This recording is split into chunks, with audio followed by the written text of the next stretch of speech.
Hello everybody, welcome to the complete EDH land tier list.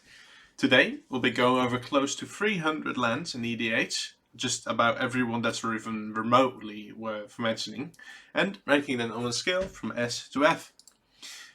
Some ground rules: CDH is not considered, we're only looking casual. Price is also not considered, and the score is going to be a mix of how good and how niche it is. So in S we're going to have auto includes. A is going to be really good, B average, C niche, D very niche, and F is going to be unplayable. So without much further ado, let's get into it. Let's start off with a Darker Wastes. So this is going to be a stand-in for all the Pain lands, because we're not going to be ranking each individually. The Pain lands are pretty good. They come in untapped. This one taps for colors, and they can tap for either of two colors by dealing 1 damage to you. Yeah, these are really good.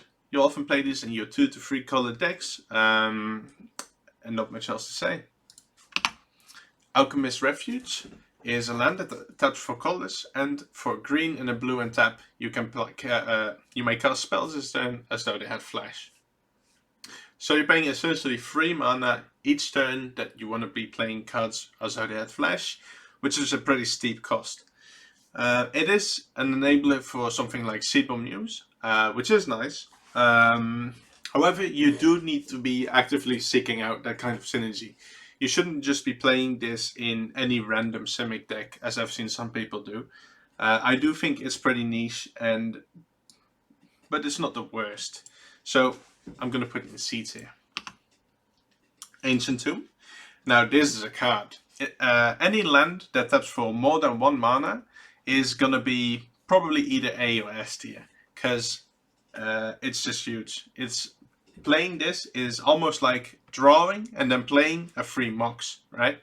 So it taps for 2, and as a downside, it does deal 2 damage to you whenever you do tap it, which is a pretty big downside. It does add up over time. However, the upside is just immense, and honestly, even in like 5 color decks, people will still play this because it's just that good. Yeah, easy S tier. Ancient Den, or the Artifact lands, are a nice little enabler for your artifact decks. They can have some value in those decks, but generally they're not amazing or anything. I'd say they're just about average.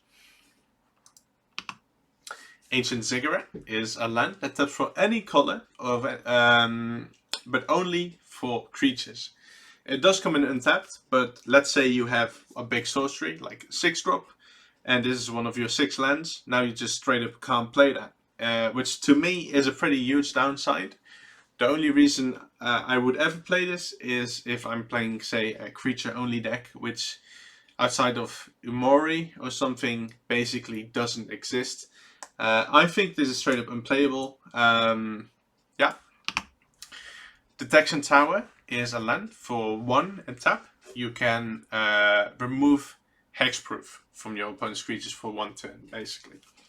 And Arcane Lighthouse is something that is very similar, but also targets Shroud, which is pretty important because the most common way these things will interact with your opponents is through, say, a Lightning Greaves or a Swiftfoot Boots. And these can be nice for that. And if you're thinking that those guys are really an issue in your meta, then you could play one of these. However, I would never play both. So if I would say play Arcane Lighthouse, because it is the better of the two, even then I still wouldn't put it past C tier, because usually it's not that big of a deal, or you can get around it in other ways, or you just want to be playing some other utility land, right?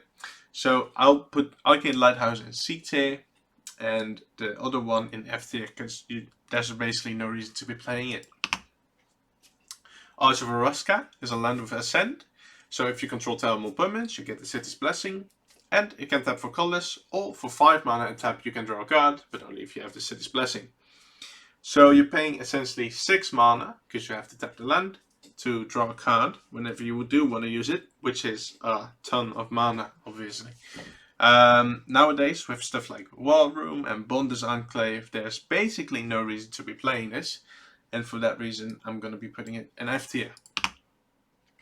Arcwave Innovation is a new land from Modern Horizons 3 that enters untapped if you have an island, and it taps for blue.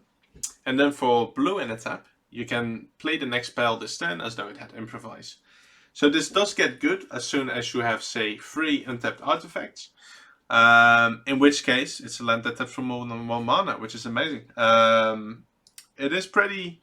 It's a little niche because it's only artifact decks, and you need to not want to tap those artifacts for other things. So say you're tapping an Arcane Signet for the ability, then that's not great. You're not really winning anything.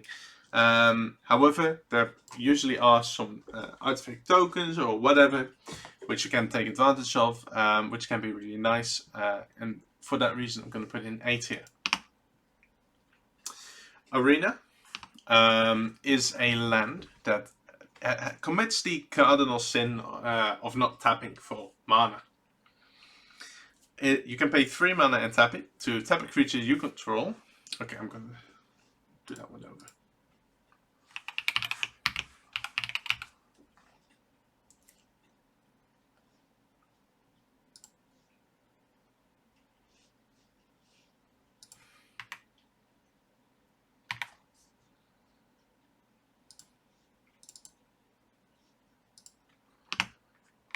Arena is a land that commits the cardinal sin of not tapping for mana. For 3 mana and tap it, you can tap a creature you control and then have an opponent tap a creature of their choice. And then those creatures fight.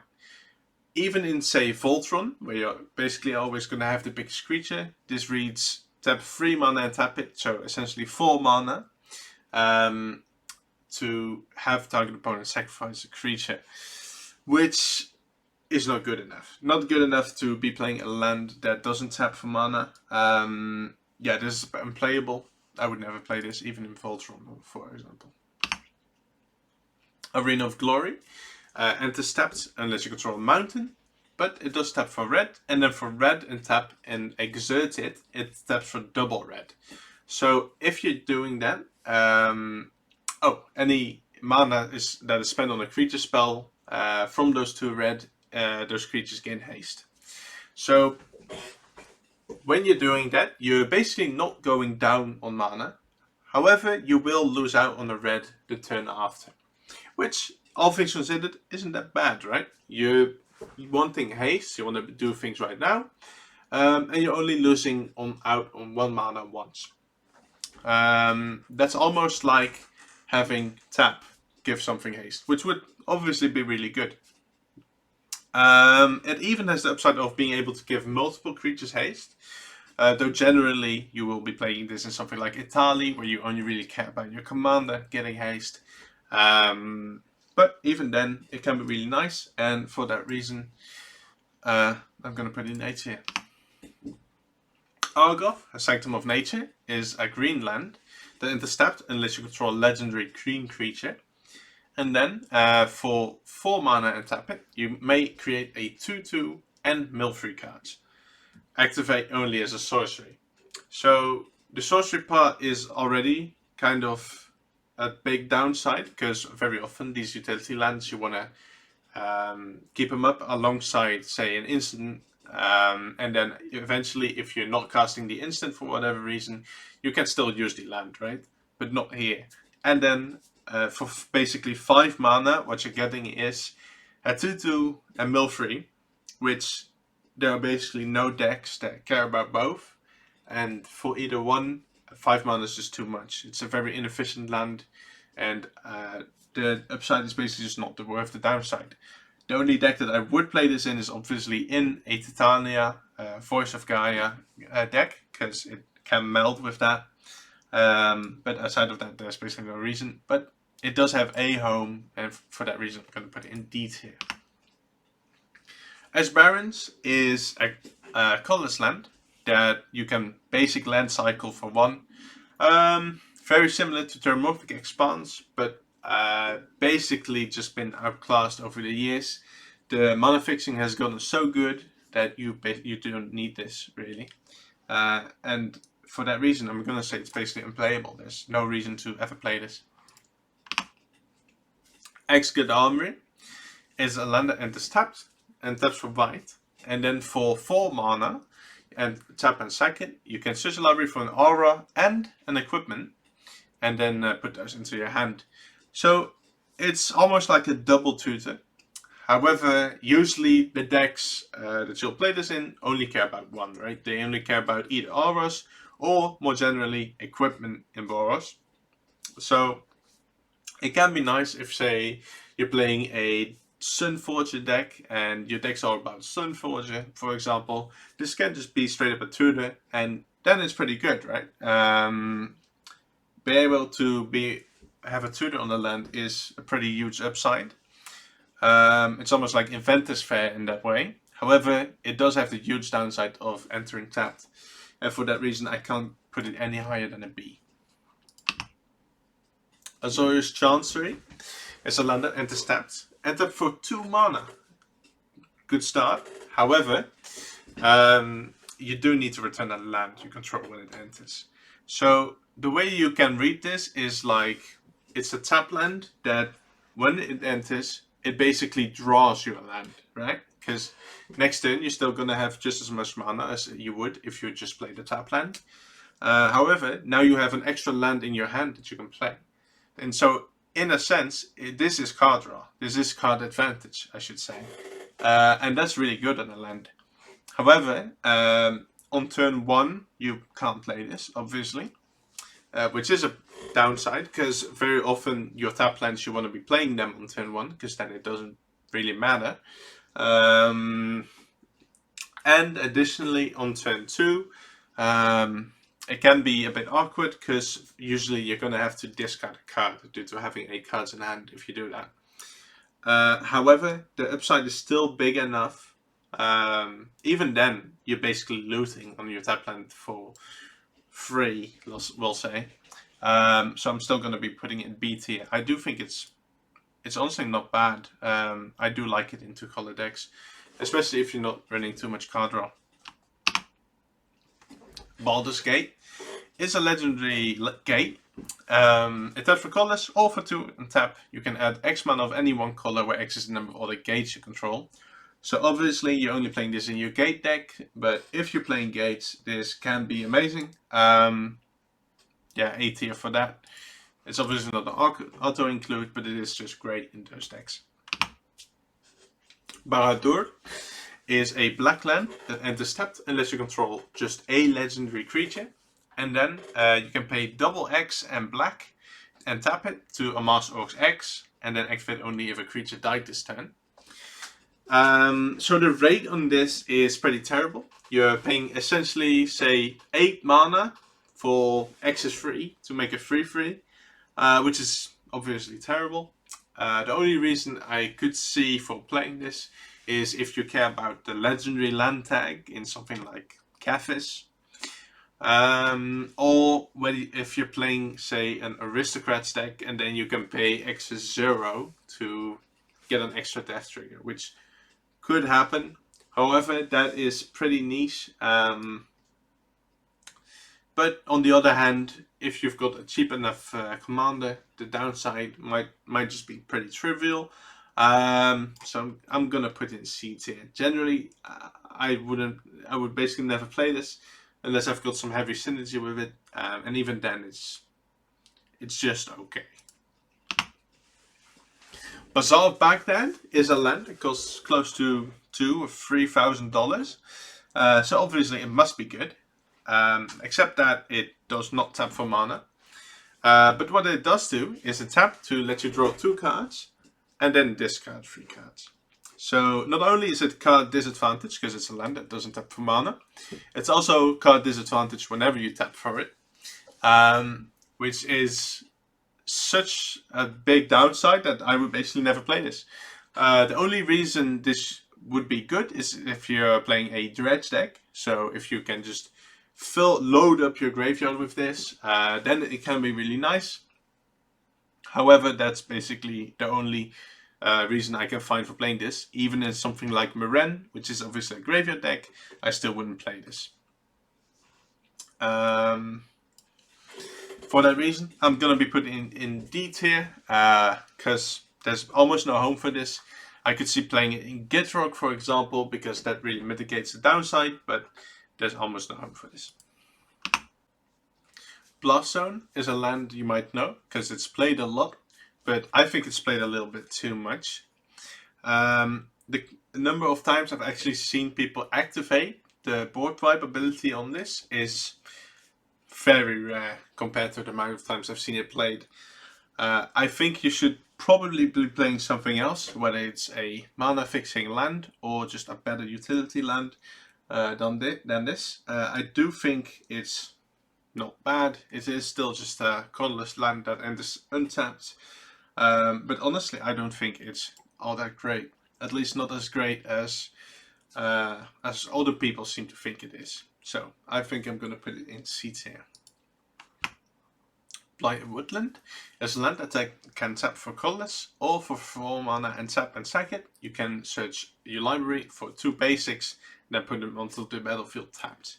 So this can be nice in your landfill decks or just as a way to ramp.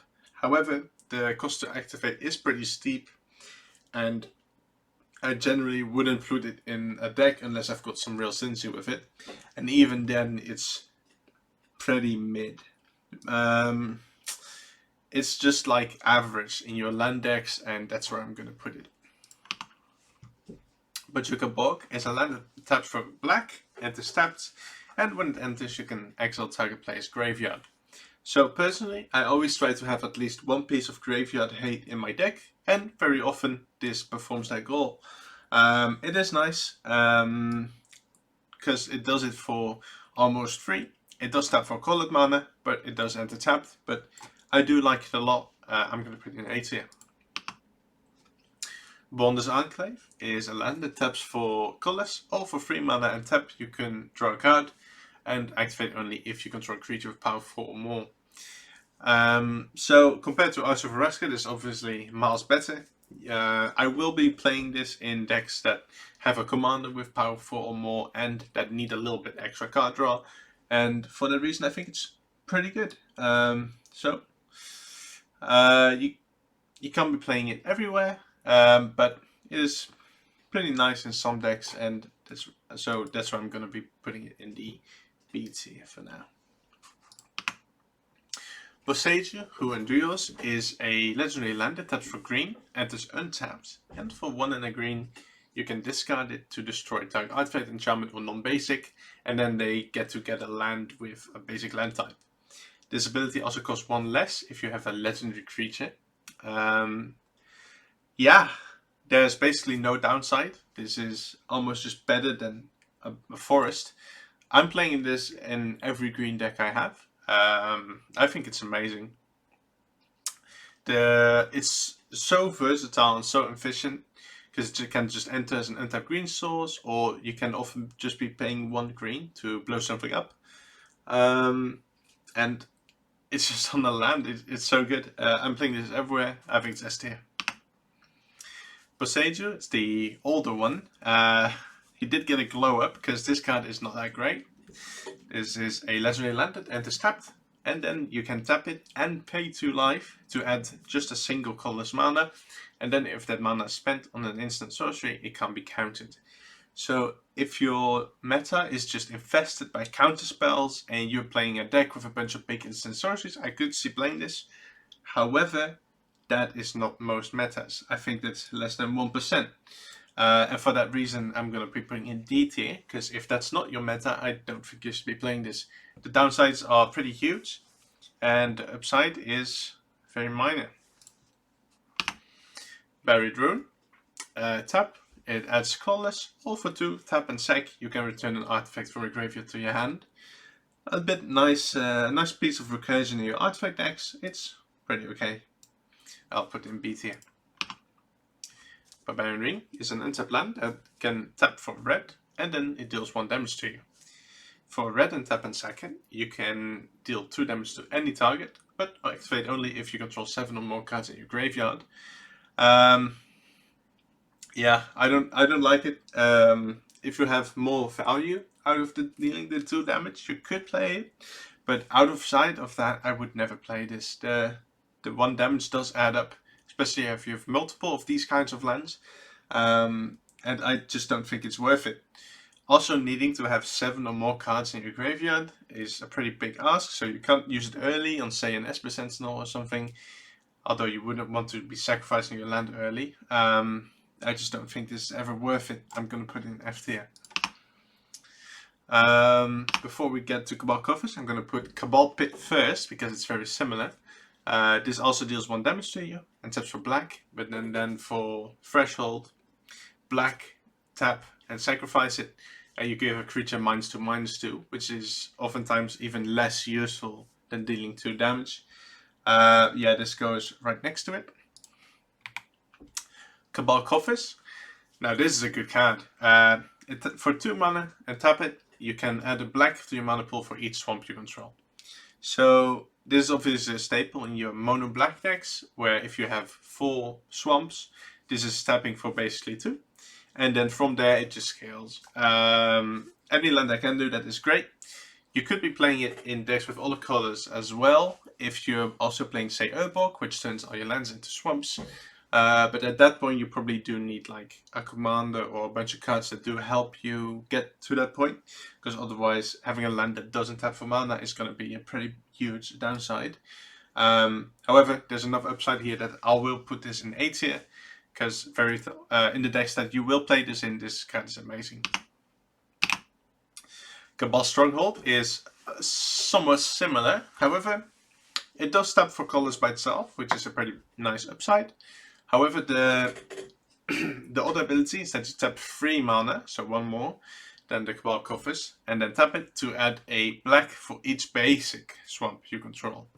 So needing to be basic is a pretty big difference compared to the other one. Doesn't work with Urborg, for example.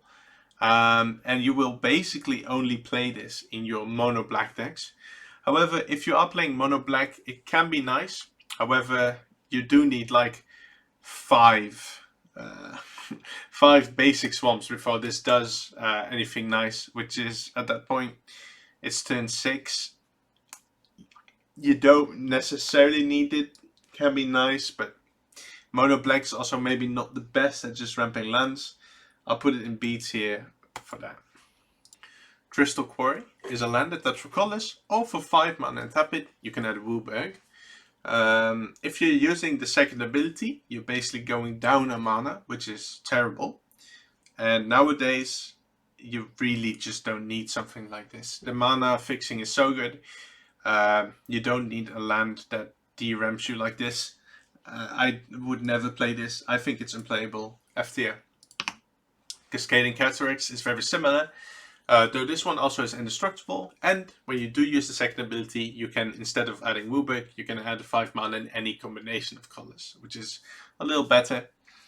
There's still no reason to really play this. I guess you could play this in something like Dynair, which can copy the mana ability, but even then it's just okay. I still think generally this is an unplayable card.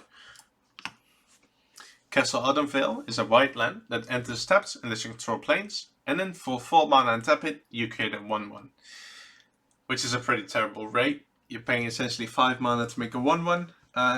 Though you could play this in mono white and not really have too much of a downside. However, even then it's not that good. It means you're playing 1 less planes, which can be annoying for some cards, say your mana doublers or Emeria, which we'll see later. I think you should basically never be playing this, and for that reason I'm putting in F tier. Castle Ventress is very similar. This one's the blue version, and then for 4 mana and tap it, you can scry 2, which is such a minor downside. Yeah, I would never play this. If this was, say, black or white, in white, for example, I could see playing this, because maybe you're playing a mono white deck and you've run out of cards. But in blue, that shouldn't really be happening, and thus the Scry 2 is even worse there.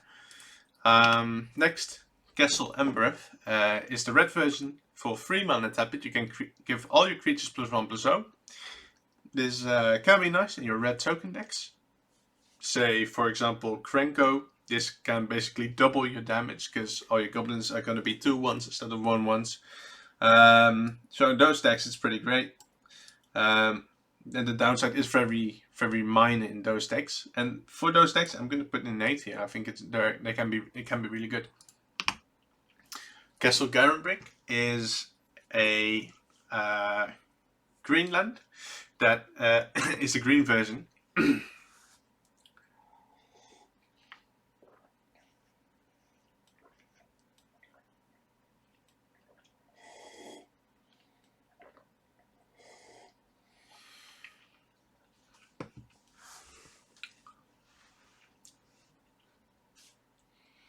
Castle Garenbrick is a green version for 4 mana. You can tap it to add 6 mana. So in which case it is adding 2 mana basically.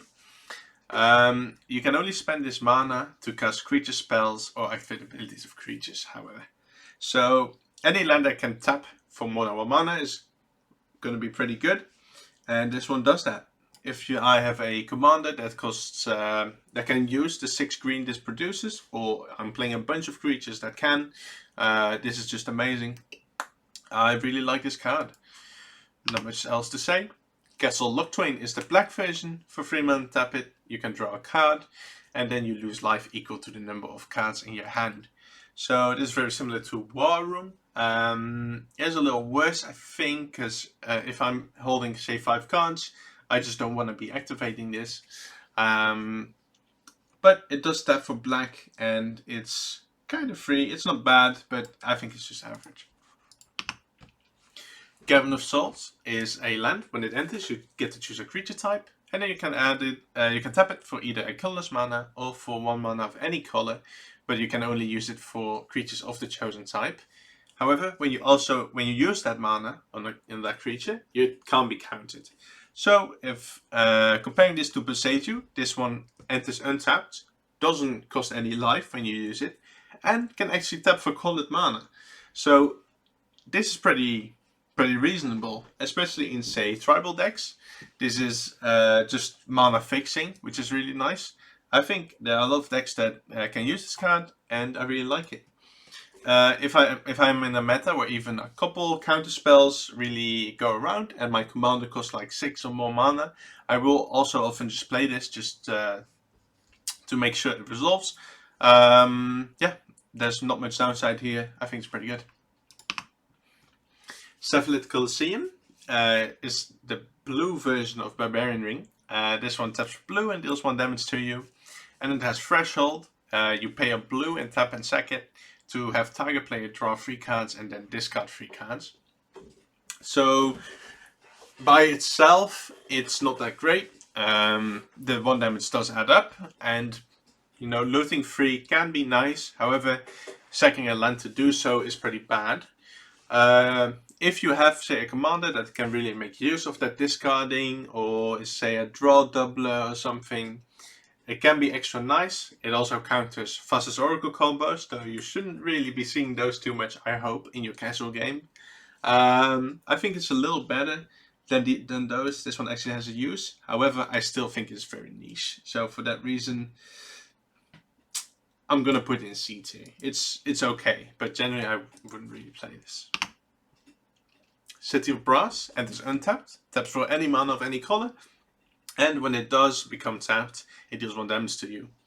Not much to say. Unconditional mana of any color is very good, even if it does deal 1 damage. But this one's actually worthwhile, and I like it. City of Traitors is a land that taps for 2 mana, but when you play another land, you have to sacrifice it. So the downside here is big enough that I will just never play this. I can't think of a single commander where you would want to play this, and I therefore think it's unplayable. Command Beacon is a land that taps for colorless, or you can tap and sacrifice it to put your commander into your hand from the command zone. So commander has gotten a little faster over the years. So while previously you might have, say, cast your commander 4 or 5 times and it just had like 10 command attacks, this could be a nice little boost. However, nowadays stuff like that doesn't happen as often. And for that reason, I'm just never playing this, because de-ramping myself is just such a big disadvantage. I'm never playing this, but your meta might be different. If it's a lot slower, then you could play this. But there's generally also not really any commanders that can really take advantage of this, aside of, say, Phage, for example, which really needs this card. But I don't think it's very good. I'm never playing this personally, but your mileage may vary. Command Tower. Now this is a staple. Taps for every color you need. Enters untapped. Is just really good. It's an auto include. Crucible of the Spirit Dragon. Has a lot of text. Tap for colors. For 1 mana and tap it, you can put a storage counter on it. So it's a storage land. And then you can tap it to remove X storage counters from it. And then add that much mana of any one color. But you can only use it for dragons and dragon abilities. So if I really want to make use of this, I have to pay at least 4 mana over 2 turns to then, on a 3rd turn, add 2 mana once. So yeah, that's really bad. This is super slow, takes just way too much mana, way too much time to get going, and the payoff just isn't there. I'm never playing this. I think it's F tier. Blasted Landscape is a land. It taps for colorless and you can cycle it for 2. Very average, very whatever. You could play it in your monocolor deck, for example. It's okay, honestly, it's okay. Cryptic Caves is very similar. I do think it's a little better because you can play this in the early game and then cash it in later to draw a card. Very similar to Mindstone in that regard, and I'm going to put it in the same tier. Crypt of Agadim is a black land in the steppes, and then for 2 mana and tap it, you can add a black to your mana pool for each black creature card in your graveyard.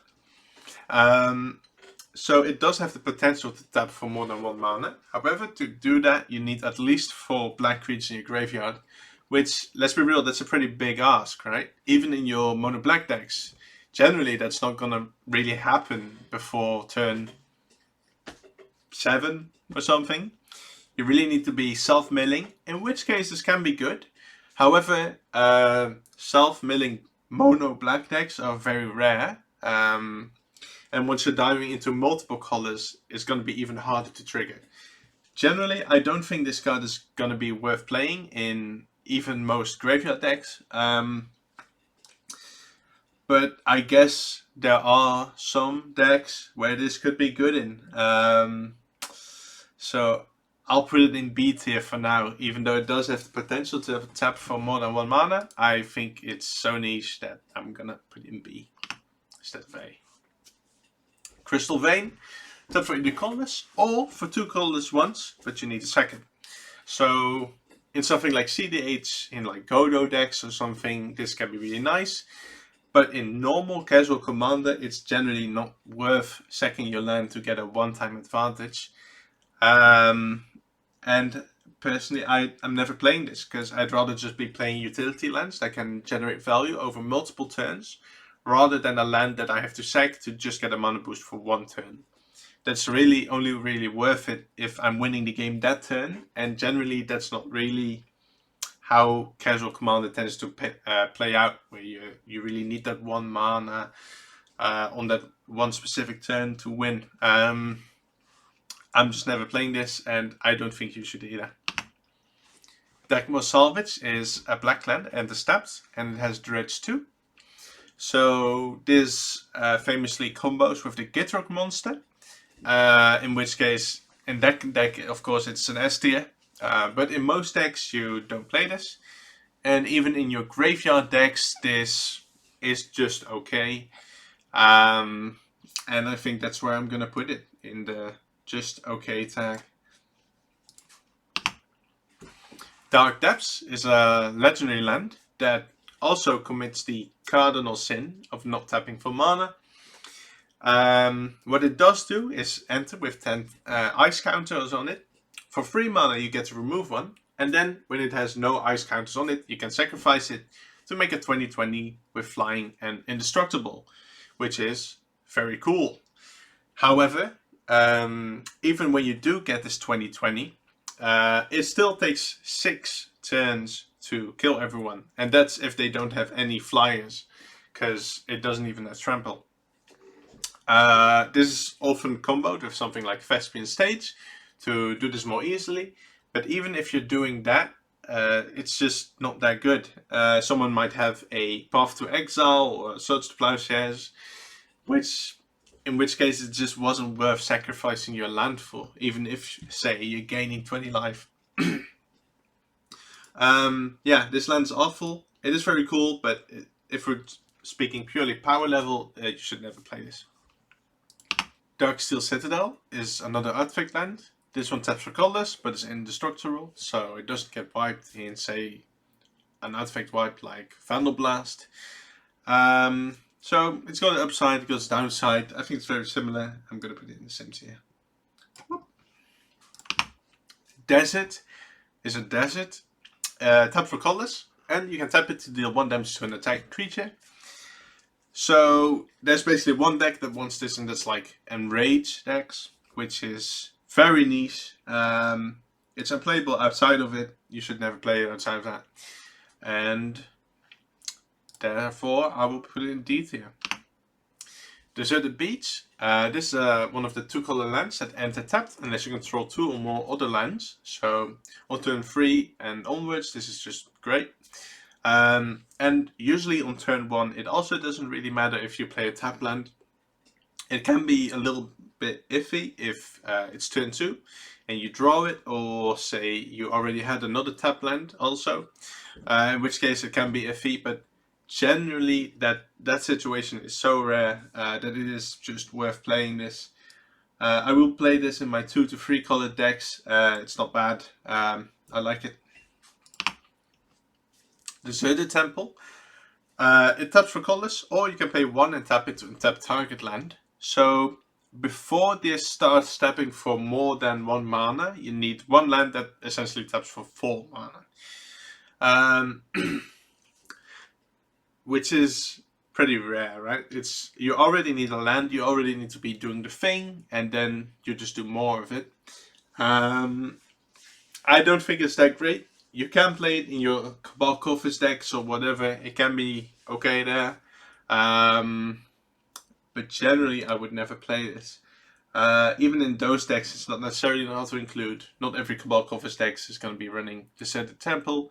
But it can be okay, and I'm going to put it in B tier. Desolate Lighthouse.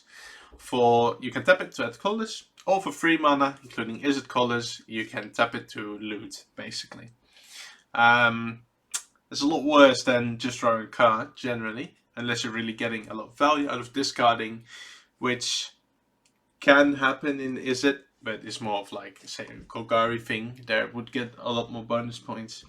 Yeah, generally I just don't think this is ever worth it. And I'm going to put in D tier. Diamond City is a land from the Fallout set. It enters with a shield counter on it, and you can tap it for colorless. And then you can tap it later to move a shield counter from it onto a creature, but you can only activate it if 2 or more creatures enter the battlefield under your control this turn. So that's not too hard to do, though it is a bit of a requirement. And the shield counter is just nice, right? It's okay. It can protect from a board wipe, but it is pretty fragile. It's okay. I don't really know where you would play this, but I don't think it's ever going to be really bad. It doesn't enter in tap, which is great. It's okay. It's okay. Diamond Valley. That was not so great. It does not tap for mana, and what it does do is you can tap it to sacrifice a creature and then gain life equal to the sacrificed creature's toughness. It can be nice to have a quote-unquote free Saga outlet. However, this one's not free at all because it costs you your land slot, and you can only do it once each turn, which is not really that great. Yeah, you should never play this. This is F tier. Dread of Ruins. You can tap it for a colorless mana, or you can play 2 mana and tap it to put 2 1/1 counters on a non-human creature that entered the battlefield this turn, which can be okay in some counters decks, but even then it's pretty steep cost. It's okay. Even in those decks, it's okay. Drummer's Cavern, or the Lair Cycle. Some people will try to convince you that the lairs are playable. I am not one of those people. It does enter untapped and you can tap for 3 colors, which is pretty great. However, when it does enter, you need to sacrifice it unless you can return a non-lair land you control to its owner's hand. So it's like a bounce land, except it doesn't tap for multiple mana. If you're playing this early, when you really need the fixing, you're basically de-ramping yourself, which is awful. You're just going to be behind the mana for the rest of the game. And late, you probably don't need the mana fixing. This is unplayable. You should never play this, and don't let anyone tell you otherwise. Drown your temple. Tap for colors, and for 3 mana, you can return it from your graveyard to the battlefield tapped. It's okay if you can discard this or mill this, for example. It can be nice to be able to ramp from the graveyard, but even then, it's just okay, and that's where I'm going to put it. It's okay. Dryad Arbor is a land creature that's also forest and also green. Sure. It's a 1/1. It's basically a mana dog, but instead of paying a green, for example, you're missing your land drop. So since it is a creature, it does have Summoning Sickness, which means it's basically a tap land. And it does get blown up by board wipes. It's okay. Some decks want this. Say you're playing a green Aristocrats decks. They're rare, but they exist. It can be nice. And there are some other synergies that this does have. But you really do need those synergies. Otherwise, it's just a really bad land. It is fetchable, which is nice. But you generally shouldn't be playing this unless you really have a lot of synergy with it. And that's why I'm going to put it in C tier. Dwarven Mine is a mountain, so it's also fetchable. And it enters tapped unless you control 3 or more mountains. And when it enters untapped, you may create a 1/1 dwarf creature token. So it can be nice in, say, mono red, where you want more tokens. You could play it in something like Krenko, for example. But even then, it's just okay. Right? Even in those decks, it's just like whatever. You get a 1/1, who cares, right? It's whatever. Honestly, I'm personally never playing this really. Maybe in something like Krenko if I'm trying to be cute and play a bunch of fetches, but I'd rather just be playing mountains, I think. Dwarven Ruins is very similar to the Crystal Vein, except this one's red and you can sacrifice it to add 2 red, but it does enter tapped, so I think it's even slightly worse, and I'm going to put it right next to it. Eiganjo, Seed of the Empire, is a white legendary land that you can channel, like Boseiju, to discard it, and then you can deal 4 damage to an attacking or blocking creature, and then it also costs 1 less for each legendary creature you control. So this is almost a straight up a better Plains. Of course, if you're in a meta where people are playing Blood Moon and stuff, maybe you shouldn't play this, because 9 out of 10 times you will just end up playing this as a land. The ability is a lot more niche compared to Boseiju, where Boseiju you almost feel bad when you have to play it as a land, because the removal side is so efficient. This one's a lot less efficient, and you can use it a lot less. But even so, there's almost no reason to not play this, and therefore I'm going to put it in A tier. Eiganjo Castle is even more niche. It is white also, and a legend, for if you care about that.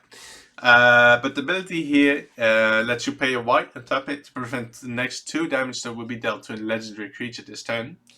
I've actually played this a lot myself in the past, just because it's kind of free. However, the amount of times that I've actually used this card to save a creature of mine, I can count on one hand probably. So you use this less than, I don't know, maybe 1% of the time compared to when you play it. On the other hand, there's not much of a downside, and it's just average. It's kind of whatever. Eye of Ugin is a legendary land that gives...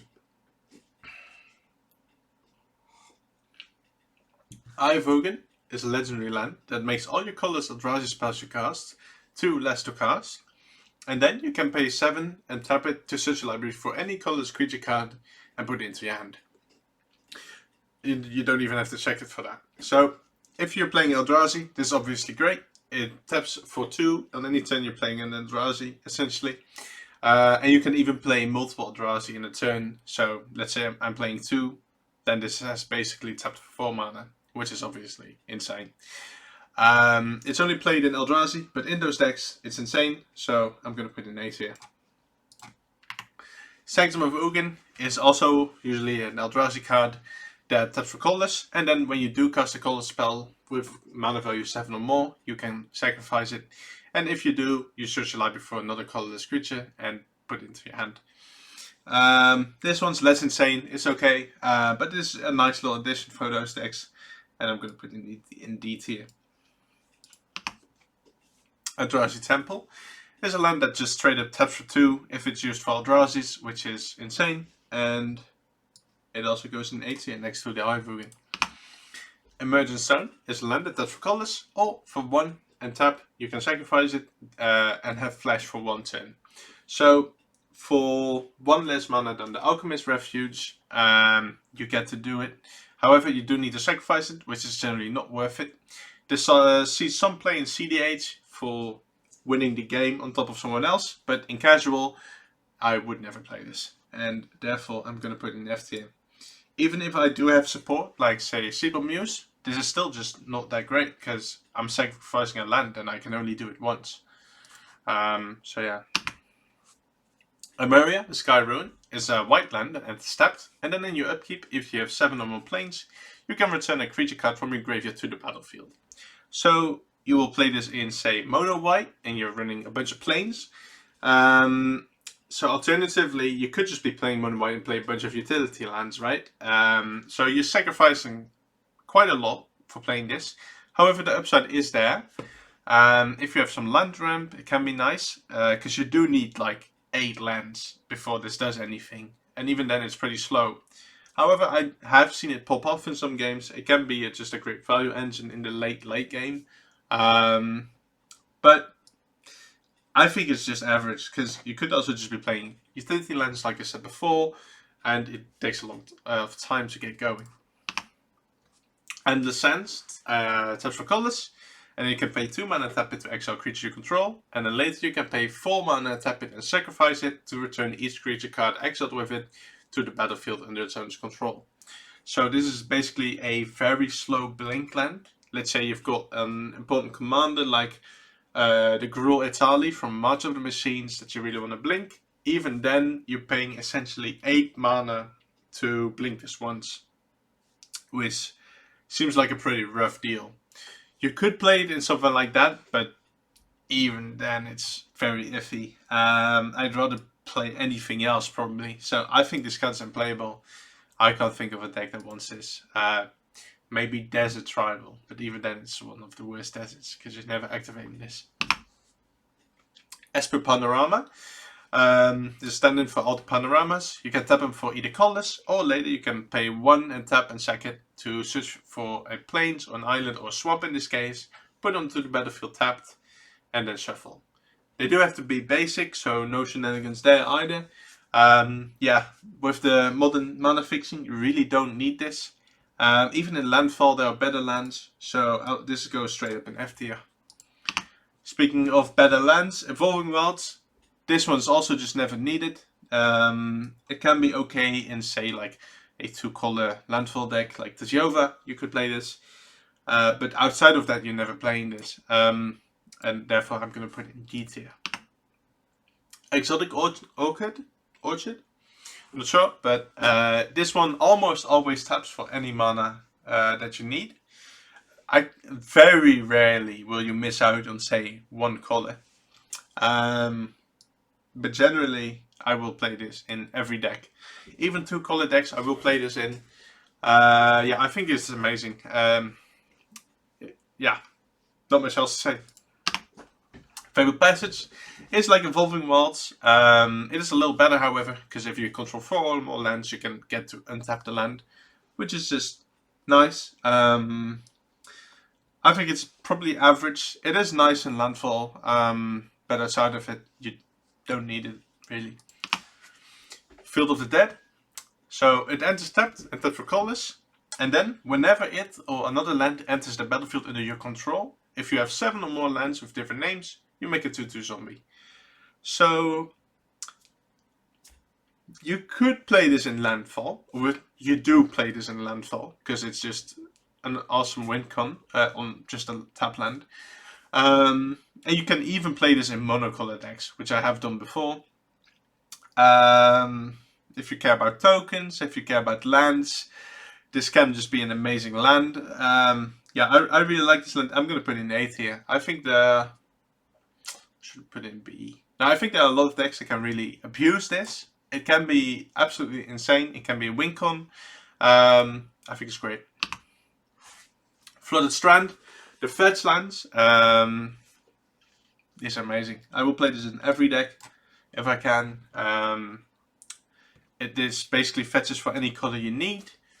They enter untapped, just cost a single life. These are amazing. The slow fetches.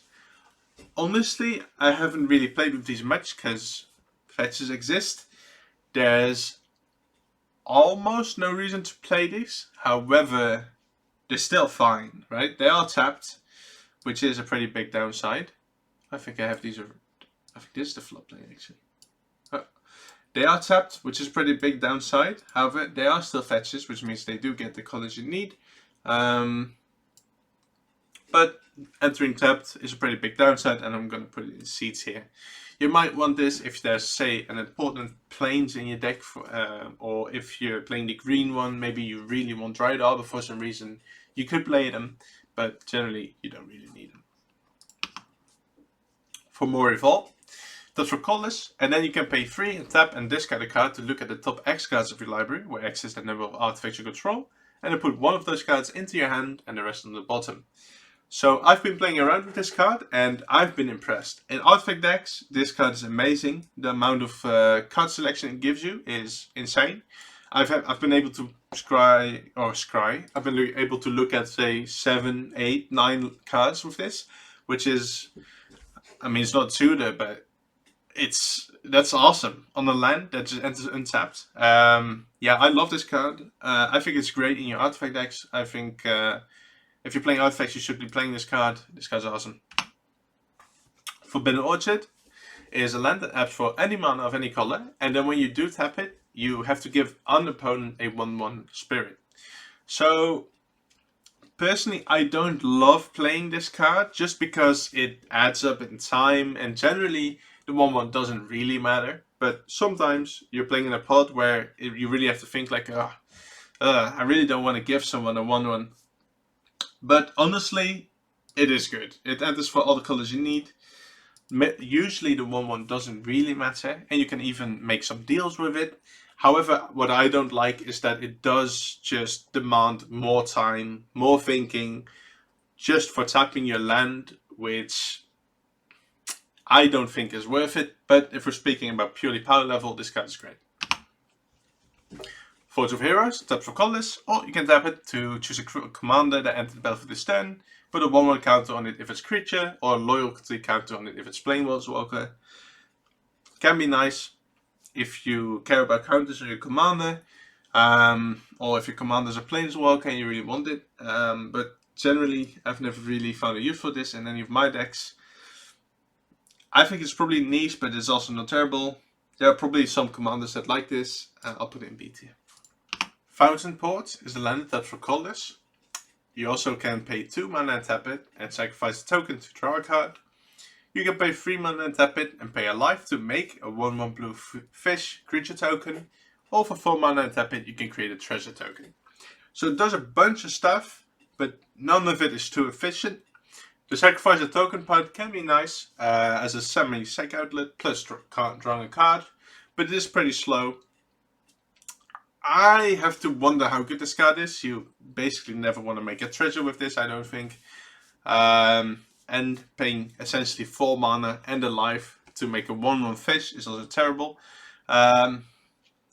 However, it is very flexible, and Maybe some decks will like the sacrifice token. We're gonna have to see how good this card really is, but I don't think it's great. I'm gonna put it in C tier. Gaia's Cradle. Yeah, this is a legendary land, and you can tap it to add a green for each creature you control. So even with a couple of creatures, this is gonna tap for a bunch of mana. The only way this is bad is if you have no creatures at all, but obviously you're only playing this in decks where you can have a bunch of creatures. And if you do, it's absolutely insane. I think you could defend putting this in S tier. Basically, if you're playing green, you're very often playing mana dogs and stuff, and if you are, this card is going to be good. And when it is good, it's amazing. Yeah. Gavany Township is a land that taps for colors, and then for 4 mana in legendary colors, you can tap it to put a 1/1 counter on each creature you control. Can be nice if you're playing, say, +1 counter deck, or if you're just playing tokens. It can buff up your whole board. It's okay. I'll put it in B tier. It's okay. Gaia Reach Sanitarium, taps for a colorless, or for 2 mana and tap it. Each player draws a card, then discards a card. So this does have a lot of upside in many decks. It's a lot more efficient than the Izzet one we had right here. You do have the downside that it also lets your opponents do the thing.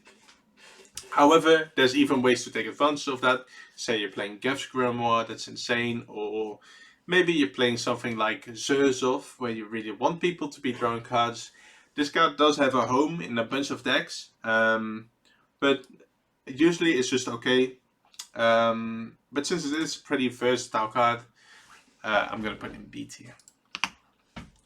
Gemstone Caverns is a legendary land that taps for colorless, or if it has a luck counter on it, you can add a mana of any color. And to get a luck counter on it, you simply have to reveal this from your opening hand and not be the starting player, and then you can put it onto the battlefield with a luck counter on it, and then if you do, you need to exile another card from your hand. So what this is almost like a Chrome Mox, but only in your opening hand, which doesn't sound that great, except that Chrome Mox is still a Mox, and it's insane, and it's great. Yeah, honestly, in EDH, this is played in every deck, and if speaking purely power level, you could definitely justify playing this in every deck. And honestly, I think that you can make a very good case for that. I think this card is S tier. It is on the low end, but yeah, it is great. If I would just build for power level, I would play this in every deck. But me and my friends, we often don't play too much fast mana like this or Ancient Tomb, and then I won't play it. But you definitely could play this in every single deck. Gemstone Mine. Adds the battlefield with 3 mining counters on it, and then it taps for any mana of any color. However, every time you do, you need to remove a mining counter from it, and then if there are no mining counters on it, you need to sacrifice it. So you can use it 3 times, and then it's gone, and that is really bad. So it's F tier. Yeah, even in, say, Atraxa, I wouldn't play this, because if I need to play this on turn 1, for example, that means I'm gonna have to miss out on a bunch of mana later, which is really bad. Yeah, I hate this card. Don't play this. Ghost Town is a land that taps for taps for colorless, or for 0 mana you can return it to your hand and then use this ability only during another player's turn. So it can be used in some decks. Say you're playing like Kodama and Togo, this is good there. So it does have a home, but that's so niche. Even most landfall decks won't really play this. I'm gonna put it in D tier because I just happen to know it does have a home, but you should basically never play this. Gingerbread Cabin is a forest, so it taps for green and is fetchable. And it's tapped unless you control 3 or more other forests. And when it does enter untapped, you create a food token. So you might play this in your food decks, which exist, I guess. Even then, it's probably debatable. I have an eco deck I'm not even playing this in. But I guess some people will play this, and therefore it's in D tier. Glacial Fortress is a land that enters stepped unless you control either a plains or an island, and then it taps for 2 colors. Generally, this has been outclassed, though you can definitely still play it in your 2-color decks. Honestly, it's not bad, but this, with the amount of like new lands, like if I'm playing, say, a Pain land and I'm playing the new slow lands or whatever, and then a bunch of utility lands and like Iganjo and stuff, then honestly this will enter tapped a significant part of the time. However, there are plenty of decks that is still fine in. Yeah, it's B tier. It's fine. There's no problem with it. Glacial Chasm is a land that does not tap for mana and has cumulative upkeep, pay 2 life. And when it enters, you need to sacrifice a land. What you do get in return is you can't attack, and all damage dealt to you is reduced to 0. So the only deck you'll play this in is landfall decks, and it can be used to great effect there. If no one's playing like infinite combos, this will make you almost unkillable. If you're playing a Tajova and this, screw you, man. Man, this can be used to great effect, so I'm going to put it in A tier. It can be amazing, but generally you would never play this, only those decks. Glimmer Void adds 1 mana of any color and ends untapped, but in your end step, if you have no artifacts, you need to sacrifice it. So this is such a downside. Even if I have a ton of artifacts, I'm not always going to have all of them, especially in the early game. And if someone plays like a Vandal Blast, I don't want to then also lose my land, right? So yeah, you should never play this. Grand Colosseum, enters tapped, taps for colorless, or you can tap it for 1 mana of any color and it deals 1 damage to you. This is almost like a tapped City of Brass, although you do have the option of tapping for colorless if you don't want to lose a life, which is nice. However, entering tapped is a big enough downside that I'm going to put this in C tier. Great Hall of the Citadel, taps for colorless, or for 1 mana and tap it, you can add 2 mana in any combination of colors, but only for legendary spells. This is obviously great if you're playing a Legend Tribal deck. Yeah, not much to say. In those decks it can be really good. Especially if you're also playing a bunch of legendary lands and your mana fixing is a little worse than usual. Yeah, it's just nice. From backwards, taps for either colors, or for 4 mana in Golgari colors, you can tap it and sacrifice a creature to draw a card. It's okay.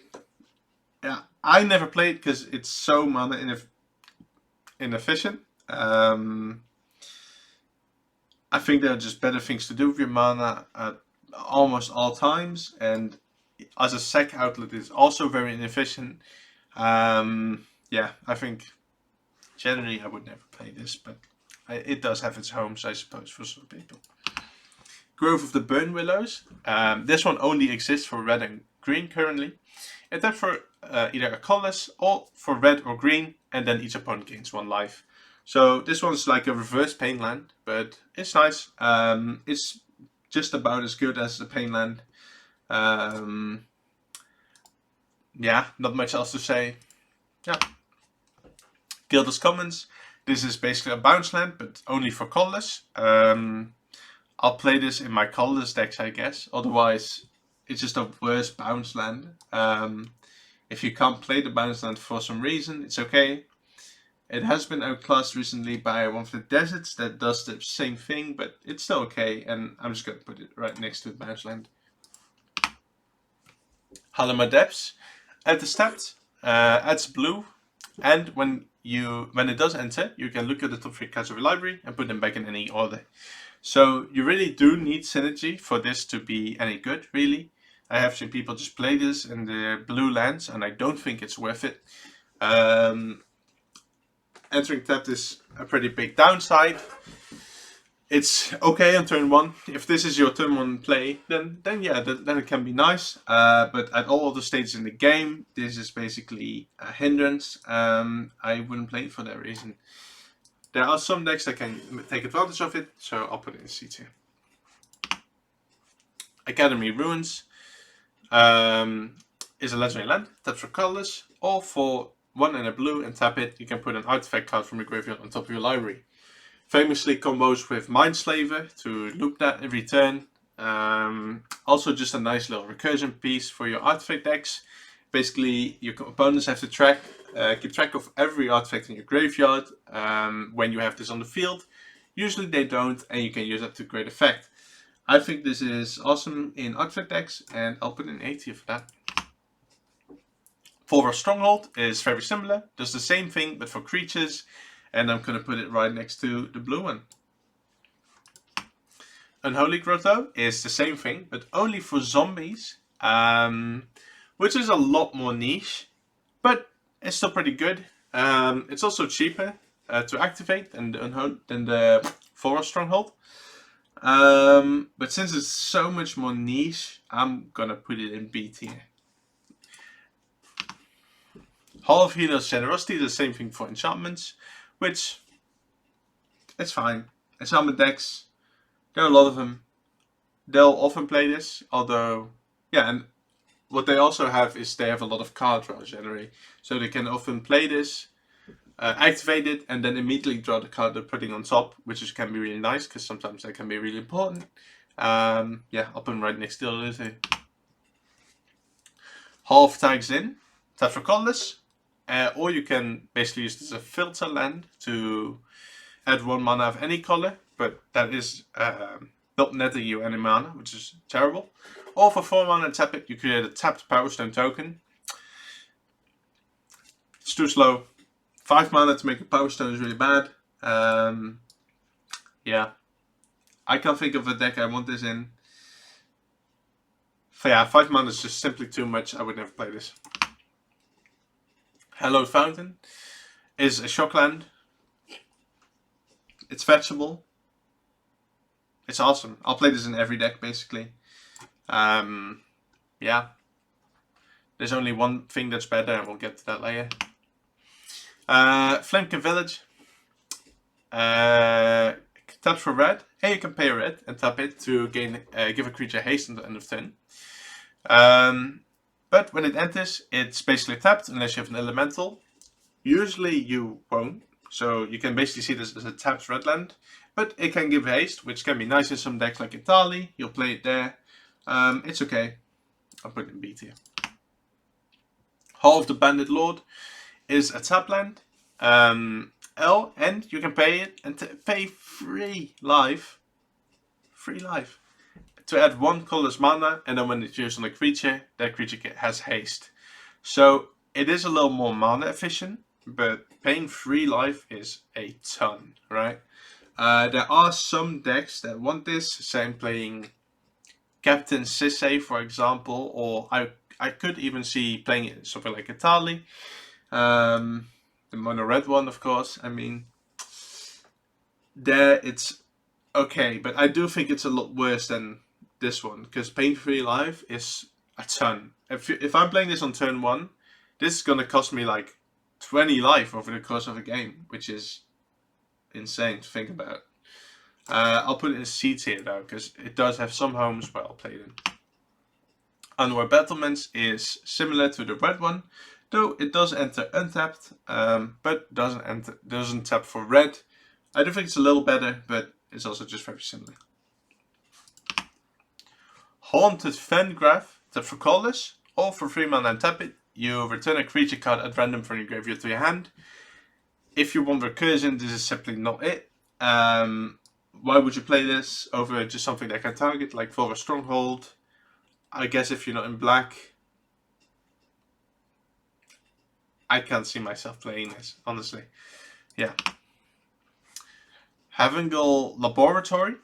Tap for colorless, or for 4 mana you create a clue token.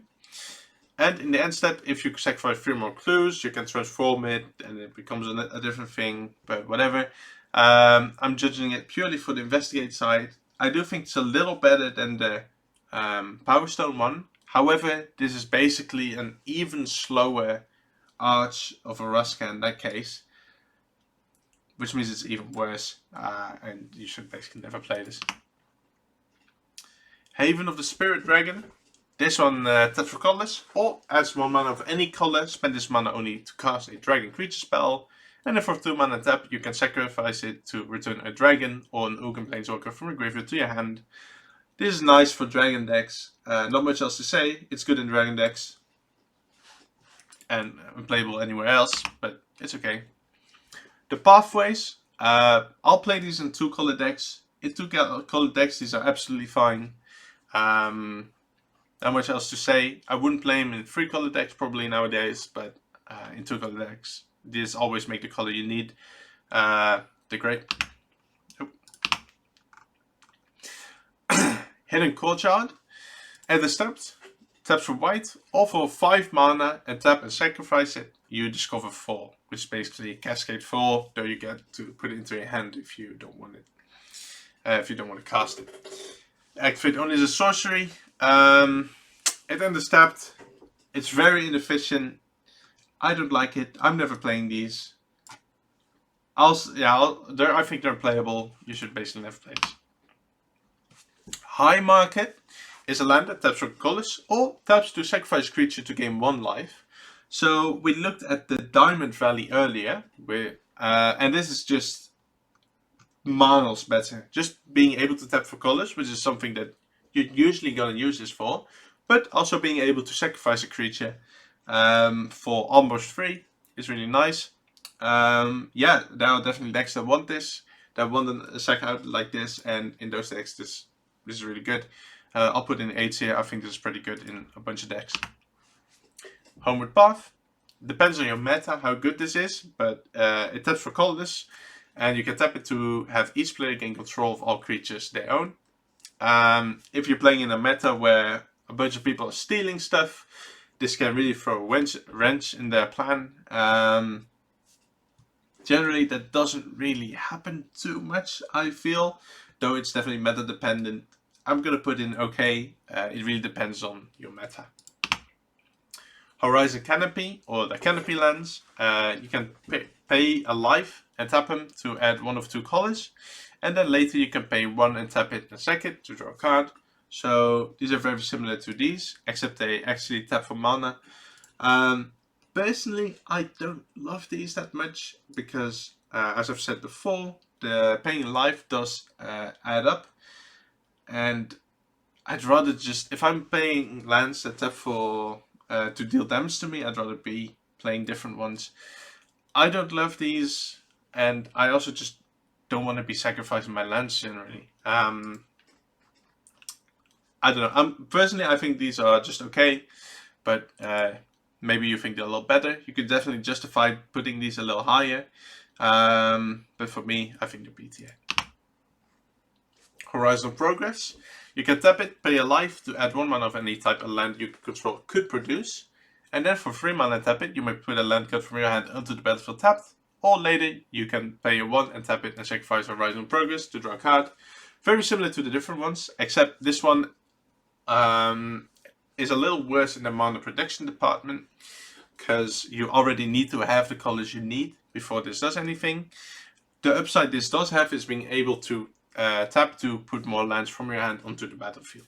So if you're, say, playing a blue deck that plays a lot of stuff at instant speed, maybe you want this, but even then I think it's pretty niche. I don't love it then. I think generally I struggle to find a deck that I would actually want to play this in, but maybe it does exist.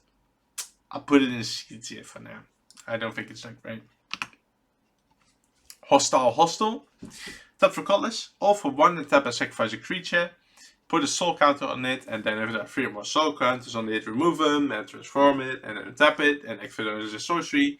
And that basically becomes a creature that can tap and then gather 1 of the exiled or sacrificed creatures back. Yeah. It's so slow.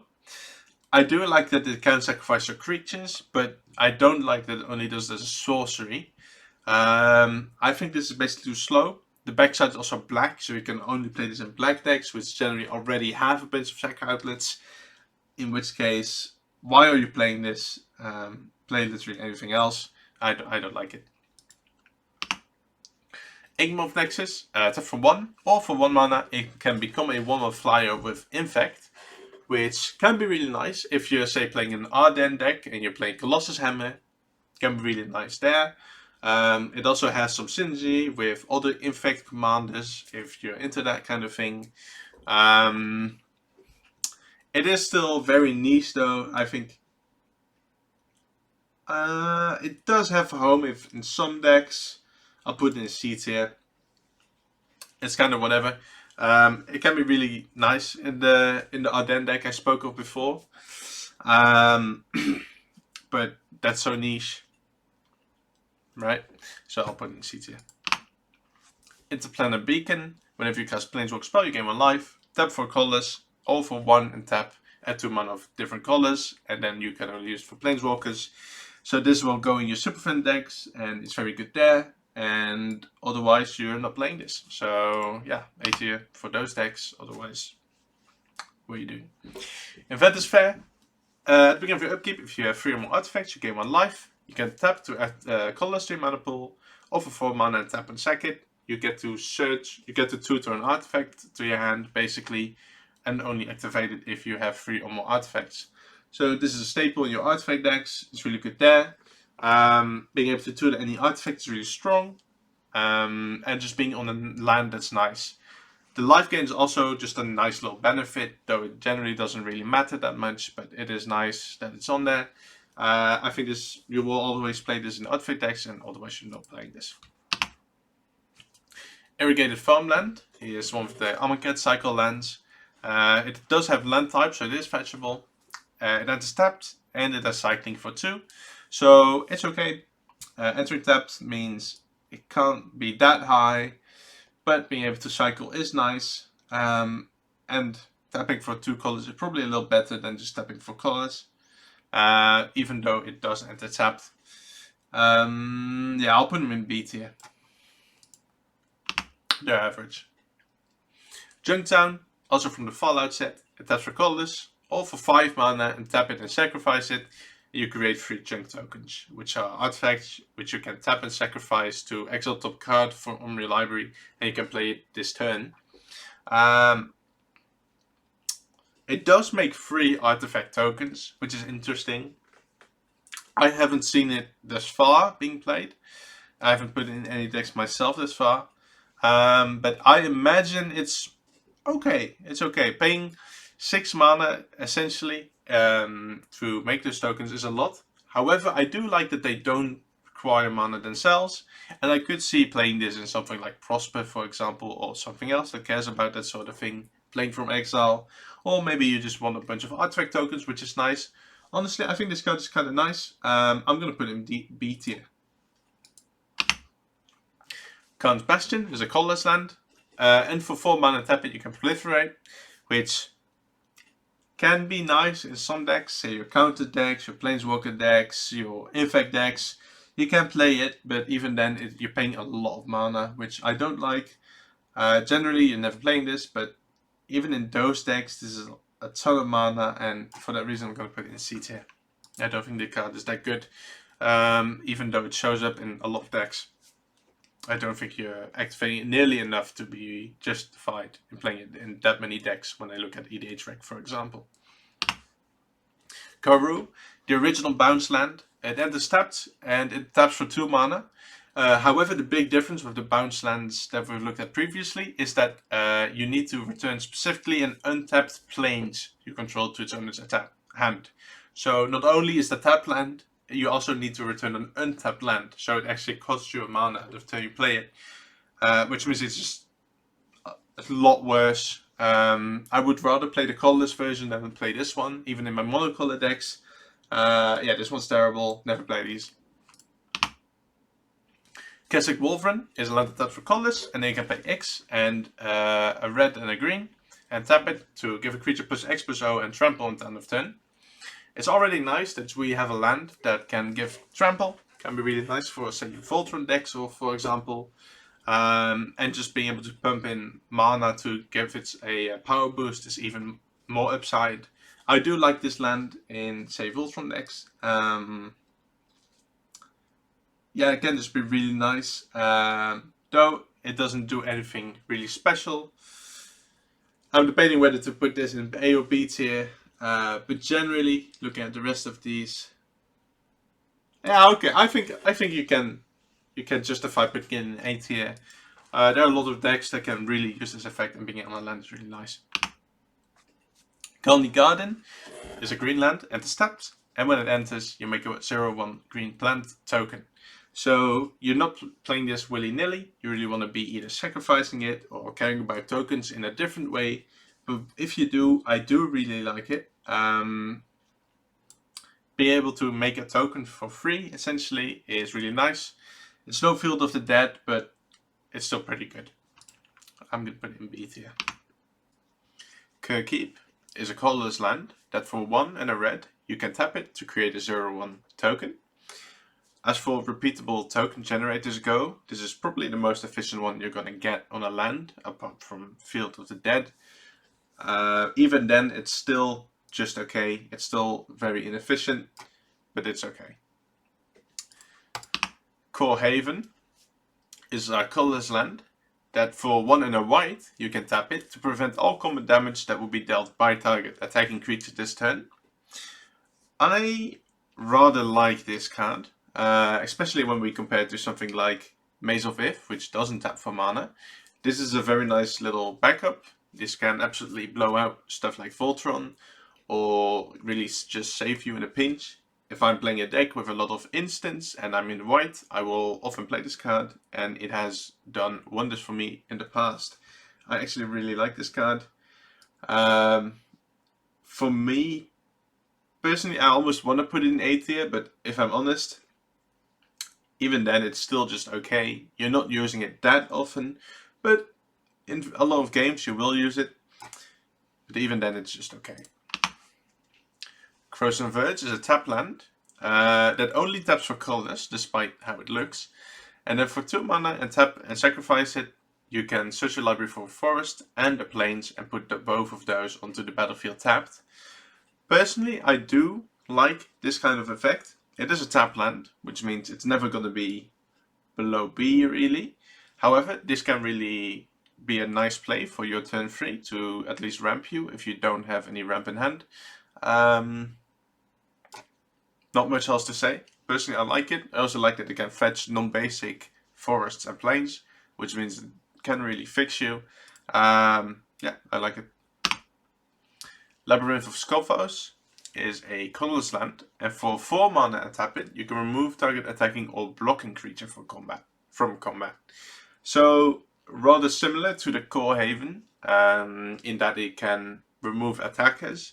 This one can also remove blockers, I suppose, but it doesn't really matter all that much which one you're removing. Generally, you will use this in a defensive way, and in that case, it's just much less efficient than Core Haven. Of course, you may not be in white, so you can't play it. However, I still think this is just too much mana. I suppose you could play it in a deck with a lot of instants and stuff, just to be bluffing, like, oh, you can attack me, but I'm just going to remove it anyway, so why bother? But I've personally never played it. I don't think it's good. Lake of the Dead. When Lake of the Dead comes into play, you need to sacrifice a swamp or sacrifice it itself. And it can add black by itself, or you can tap it and sacrifice a swamp to add quadruple black. So, personally, I haven't really seen this card being used. However, I think there's probably a deck out there that can really abuse this card. Being able to tap for 4 mana is obviously huge. However, I'm not sure on what deck you would actually want to play this in, but I'm sure it exists out there, so for that reason, I'm going to put in average, even though I personally don't know. It's just a precaution. Laser Tap Quarry is a new land. It taps for colorless, or you can tap it and sacrifice a creature to add 1 mana of any color. You can also pay X to untap it and sacrifice a desert, which this is, to exile a creature with mana value X from your graveyard, and then make a 4/4 black zombie copy of it.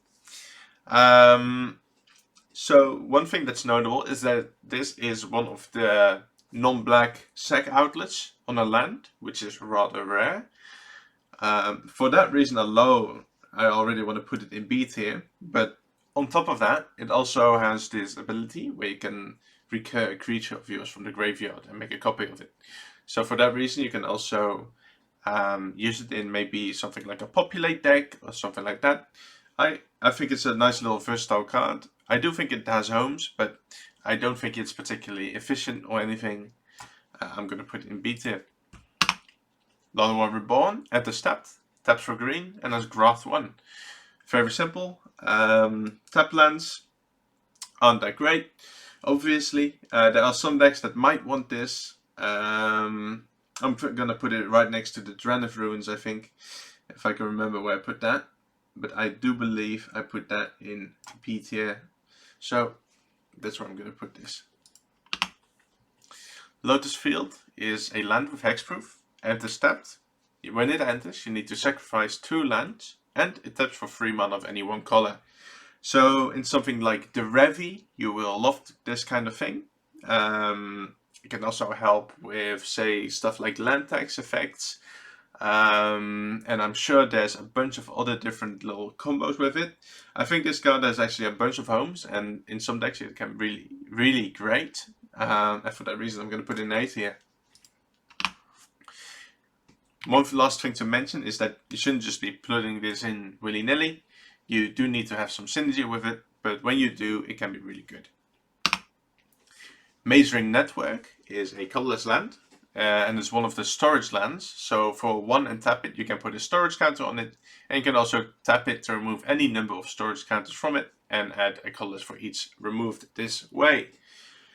So as I've said before, I really think these storage lands are pretty terrible. This one's, I guess, slightly less niche than the dragon one we saw before.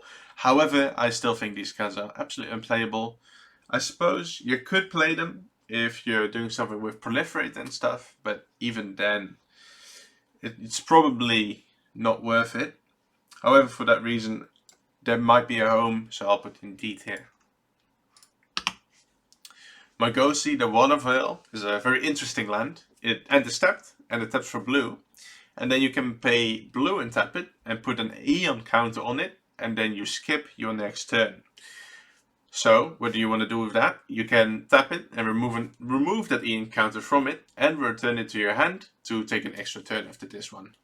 So, this card you shouldn't play, really, ever, unless you're doing something broken with it, like either copying the activated ability, or maybe proliferating those counters, or, well, I guess that doesn't really work, but proliferating those counters and then moving them around, and then putting them back on or something, or maybe you've got some kind of combo with it, or something, but you just skipping a turn, just to be able to take an extra one next turn, or whenever your next turn is pretty bad. You're just gonna fall way behind generally, and you don't really get the chance to put up any defense should your opponents do anything dangerous. So, and on top of that, it's a tap land, right? However, if you can abuse it, it can be really good. However, actually abusing it generally costs a lot of resources or a lot of spots in your deck, which means generally there aren't really decks for this. However, if you just happen to play a bunch of those effects, then maybe you could play this, and then it can be nice. I'm putting in the average.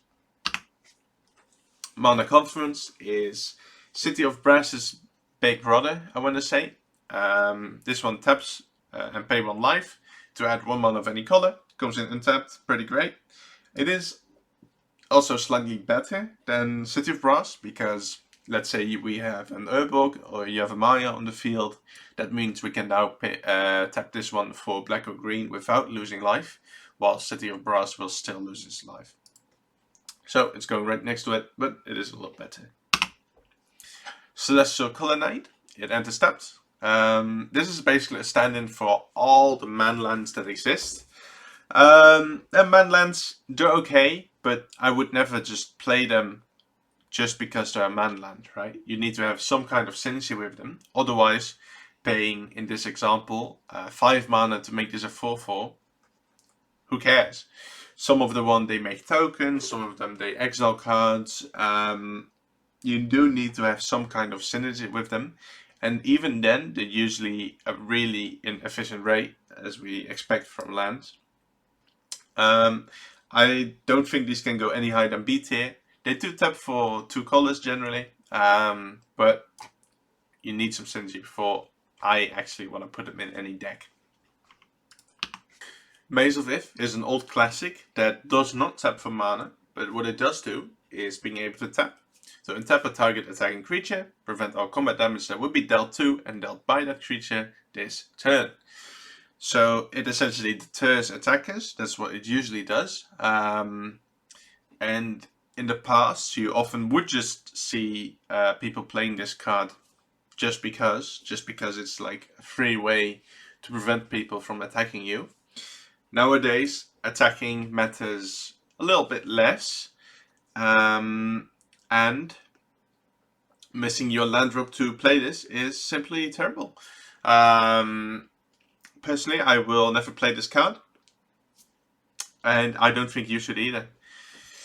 I suppose there could be some kind of synergy in your deck with this. Let's say you're playing a deck where you care about stuff tapping and untapping. Maybe you could play it there. I won't deny that there's probably a home for this card, but this card is definitely overplayed. Maze's End is a tap land, taps for colors, or for 3 mana and tap it, you can return it to your hand and choose a library for a gate and put it onto the battlefield. And then if you control 10 or more gates with different names, you win the game. So this is a nice little meme win con. You will also play this in stuff like Arkelos, the turtle that'll let this enter untapped, because then it can be like a repeatable way to ramp, essentially. Even so, this is basically just a land payoff. Sorry, a gate payoff, I should say. And even then, it's still very slow. People are knowing what you're going to do. You're putting a target on your head when you play this. Even then, it's not amazing or anything. It's still a bit of a meme win con. However, it can also just be a nice little way to essentially gain card advantage, I should say, by letting it fetch gates from your deck and making sure you're never running out of land drops. So I think it's okay, but no higher than B tier. Meticulous Archive or the new Surveil lands are dual lands that have land types, so they're fetchable, and when they enter, they surveil. They do enter tapped, but being able to be fetched on an off turn where you don't need the extra mana can be really nice. It can help fill your graveyard, or just being basically a scry. It's just really nice. Nowadays, I will play most of these. I will play at least one in most of my decks, just to be able to fetch it on an off turn. Yeah, I absolutely love these. I almost want to put it in here, but there are definitely decks where you just don't want any tap lands, and for that reason I'm going to put in A tier. Mikokoro, Center of the Sea, is a legendary land, tap for colors, or for 2 mana and tap, each player draws a card. This is a staple of group hug decks, but who cares about those? In most decks you should play this, obviously. But there are some decks that can take advantage of this. Say you have a Smothering Tithe, or you're playing a Zurzov deck or something like that. There are some homes for this, and in those decks it can be nice. I'll put in B tier. Minamo, Scald Water's Edge, is a blue land that enters untapped, and for blue and tap it, you can target legendary permanent. So this is almost just a better island. There are some decks that can really use this. Say you're playing Chromatic Orrery, for example. That means this essentially taps for 3 mana. Yeah, there's almost no reason not to play this. It has a bunch of synergies. I really like this card. I think it's A tier. The reason I wouldn't put it in S tier, I should say, is of course there are some effects that hate on non-basics, and if you have literally 0 ways to abuse this effect in your deck, then yeah, then I wouldn't play it. But yeah. Minas Tirith is a legendary land, taps for white and enters tapped unless you control a legendary creature. Then you can pay 1 and a white and tap it to draw a card, and activate only if you attack with 2 or more creatures this turn. So this can be a nice little draw a card thing in your mono white decks, for example, or just your non-blue white decks. If you're attacking with a bunch of creatures and you just want some extra card draw, and you can have this enter untapped a significant portion of the time. Honestly, I do think this is a very nice card. In those decks, it can be really nice. And I think, yeah, this card definitely has a bunch of homes. I think this is A tier. I think it's a very nice little card. Let's go to the next. Minds of Moria is basically the red version. This one also enters tapped unless you control a legendary creature. That's from red. And then for free and a red, you can tap it to exile 3 cards from your graveyard to create 2 treasure tokens. So you're paying essentially 5 mana to get 2 treasure tokens, which is not a great rate. However, there are some decks that want to do this, whether it's a treasure tribal deck or a token deck maybe. I do think this card has some homes, but even then I don't think it's great or anything. I'll put it in B tier. The Lidyara Mirror Lake. I hope I'm pronouncing that right. And it's taps for blue, and then for 5 mana, 5 mana in semi-colors, you can tap it and sacrifice it to create a token that's a copy of target creature you control, except enters with an additional 1/1 counter on it.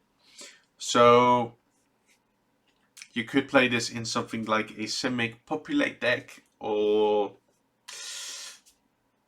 a copy deck, something like that. Being able to only hit your own creatures is a pretty big downside. It also costs a lot of mana, and you have to sacrifice your land, and it's only as a sorcery. Yeah, I don't think there are a lot of homes for this, but I could see it sometimes, maybe. I think I'll put it in C tier, but no higher. Mirror Pool is somewhat similar. This is a colorless land and enters tapped. And then for 2, a colorless, and you tap and sacrifice it, you can copy an instant sorcery spell you control. Or for 4 mana, a colorless, and tap and sacrifice it, you can create a token that's a copy of a creature you control. So it's already a little restrictive in that it needs specifically colorless mana to activate. But some decks do want this kind of effect. Bad enough that they'll play this, and in those decks this can be a nice little role player. I'll put in B tier.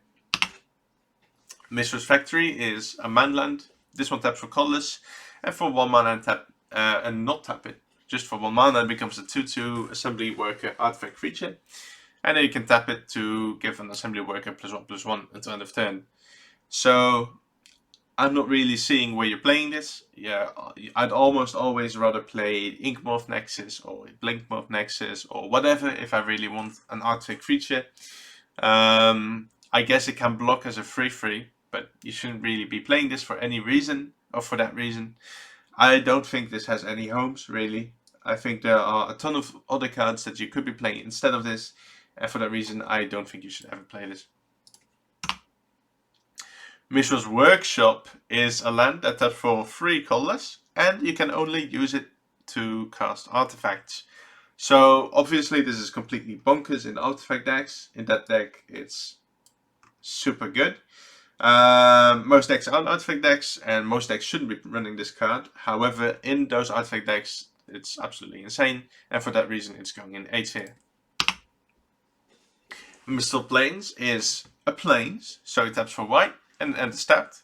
And then for white and tap it, you can put a card from your graveyard on the bottom of your library. Activate only if you control 2 or more white permanents.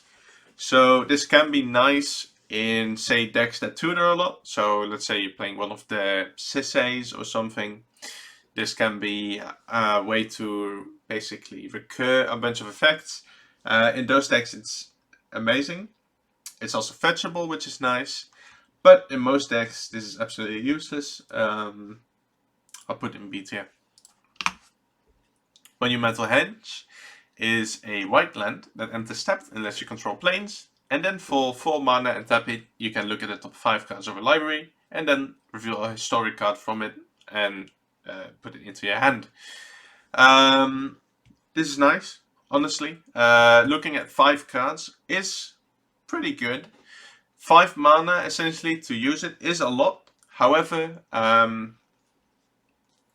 at least you're getting a pretty good selection of cards. You're only playing this in stuff where you have a lot of historic permanents, whether it be legendaries or artifacts, for example. It's honestly not bad, but even then it's not amazing or anything. It's just nice, so I'll put it in B tier. Mortuary Maya is a black tap land that when it enters you can put a creature guard from your graveyard on top of your library. So this is only gonna matter in the late game probably, and even then, where are you really playing this, right? You're not playing this in Reanimator probably, because you've got other ways to recur creatures. So you're just playing this in your generic black decks. I think there's probably better ways to do this if you really want this effect, whether it be Volra's Stronghold, or maybe you just don't really need this kind of effect. I can't really find a home for this card, but even then it's still just a black tap land. It's not awful, I suppose you could play it, but I think it goes in C tier at the highest. Mosswood Bridge is one of the hideaway lands. This one has a hideaway 4. It then is tapped and tapped for green. And then for green, and you can tap it to play the exiled card without paying its mana cost if creature control have total power of 10 or greater. So the condition on this is very easily reached. And if you can reach this easily, this land is awesome. If I'm playing Galta, for example, then I'll definitely be playing this. If I'm playing just a big guy, or I have a bunch of big guys, then I'm playing this. As long as I don't have too many colors, and I can fit this nice little utility land. This card is awesome. In the decks that can run it, it's amazing. I think it's A tier.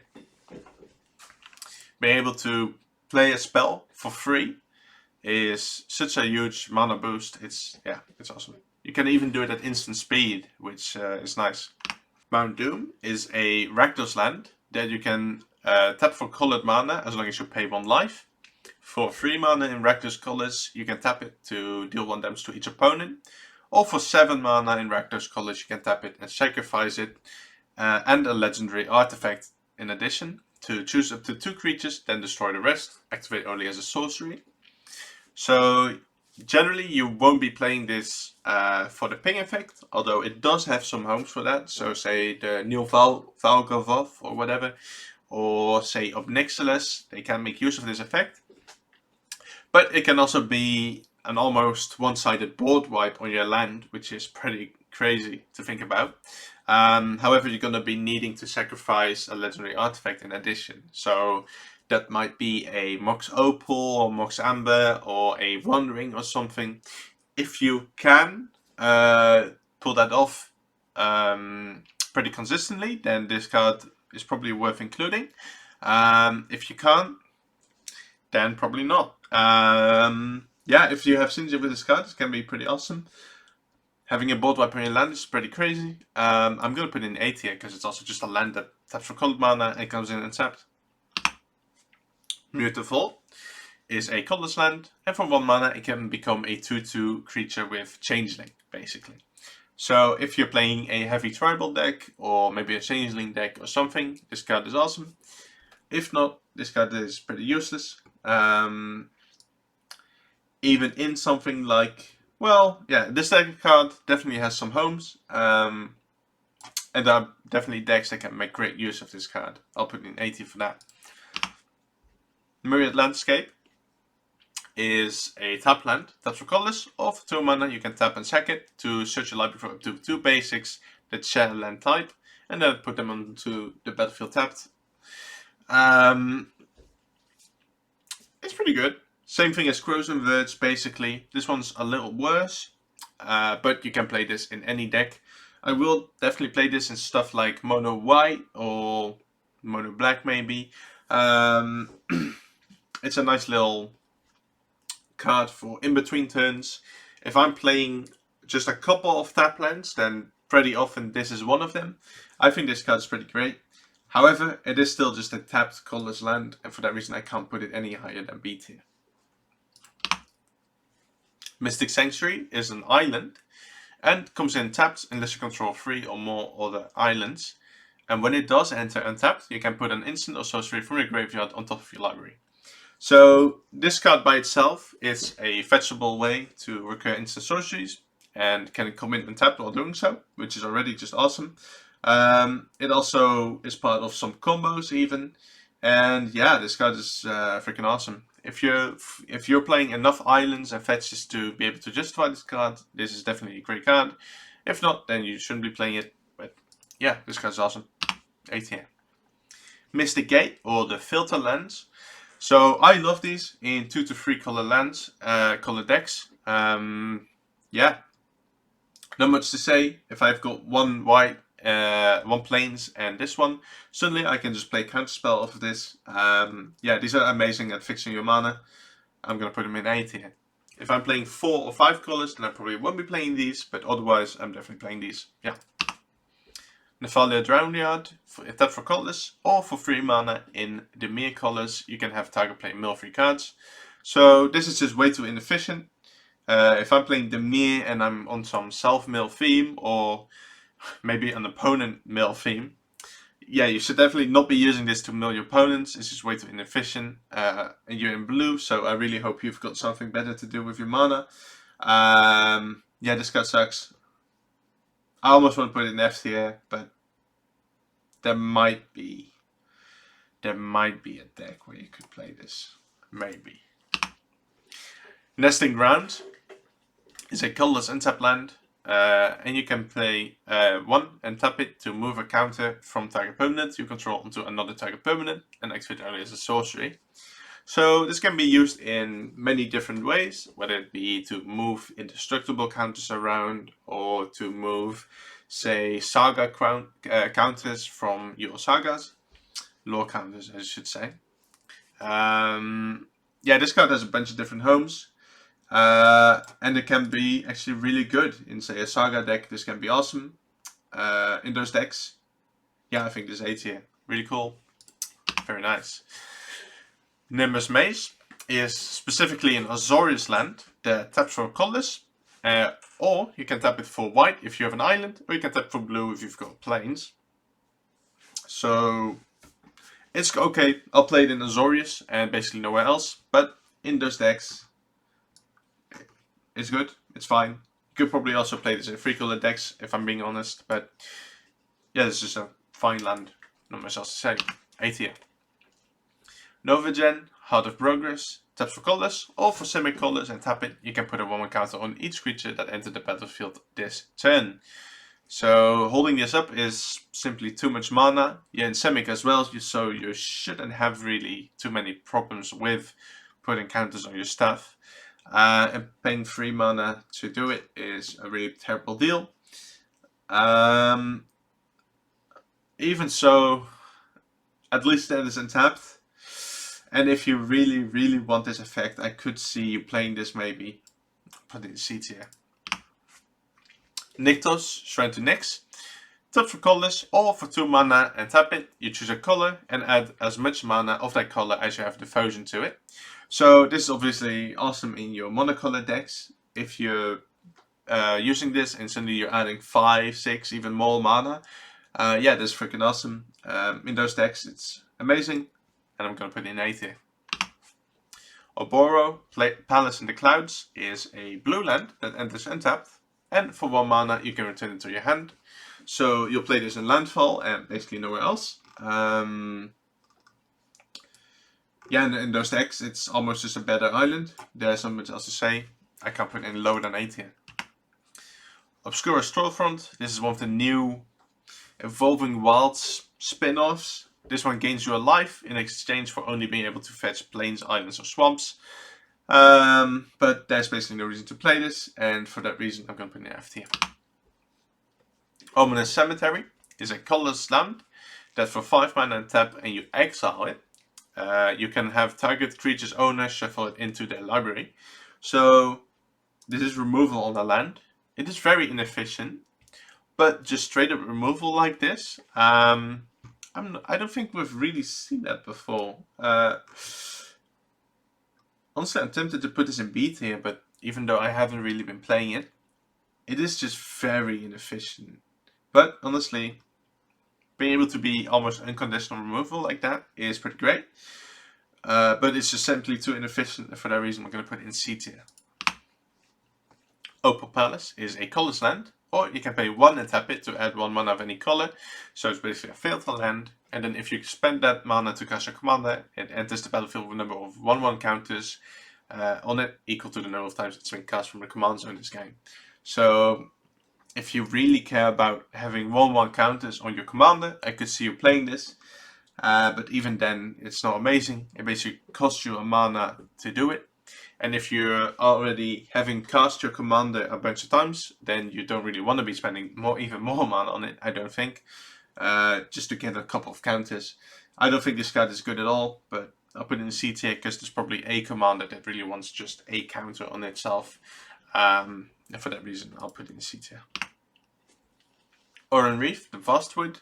It enters the battlefield tapped, and it taps for green, or you can tap it to put a 1/1 counter on each green creature that enters the battlefield this turn. So honestly, not that bad. It can be nice in your green counter decks. Just needing to tap it to basically spend 1 mana to use it is pretty good. And it taps for green, though it is also tapped. I'll put it in B tier. So it can be a nice little role player. Otawara, Soaring City. It taps for blue, enters untapped, and it's one of the channel lands. So for 3 mana and a blue mana, you can discard it to return an artifact, creature, enchantment, or planeswalker to its owner's hand. And of course, costs 1 less for each legend you control. So yeah, this is S tier. I'm playing this in literally every blue deck I have. There's basically no reason not to be playing it. And yeah, it even gets around stuff like counter spells and stuff. And can do it while being efficient as well if you're playing a bunch of legends. Yeah, this card is awesome. Path of Ancestry is a tap land, but it's basically a tapped command zone.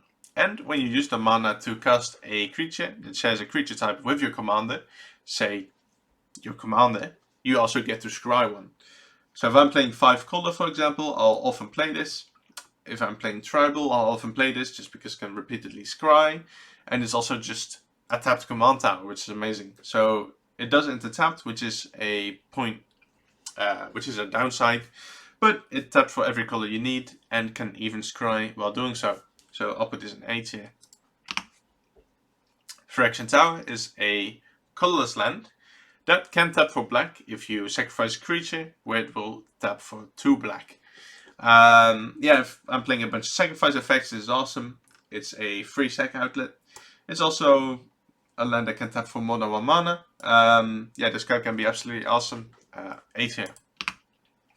Phyrexia's Core is a colorless land, and then for 1 and tap and sacrifice an artifact, you gain 1 life. So some decks really want to be sacrificing artifacts for whatever reason, and this can do that. The amount of artifact sacrifices is pretty rare, and being able to do it on the land can fill a nice role. It is a little bit niche, but it can be a great role player. I'm debating whether to put it in B or A.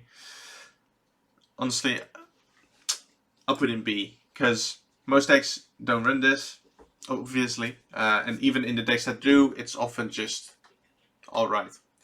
The decks where it's really good are very, very niche. Yeah, so I'll put it in B tier. Pillar of the Peruns is a land that taps for 1 mana of any color, but spend this mana only to cast a multicolored spell. So for the same reason as Ziggurat, I don't like this card.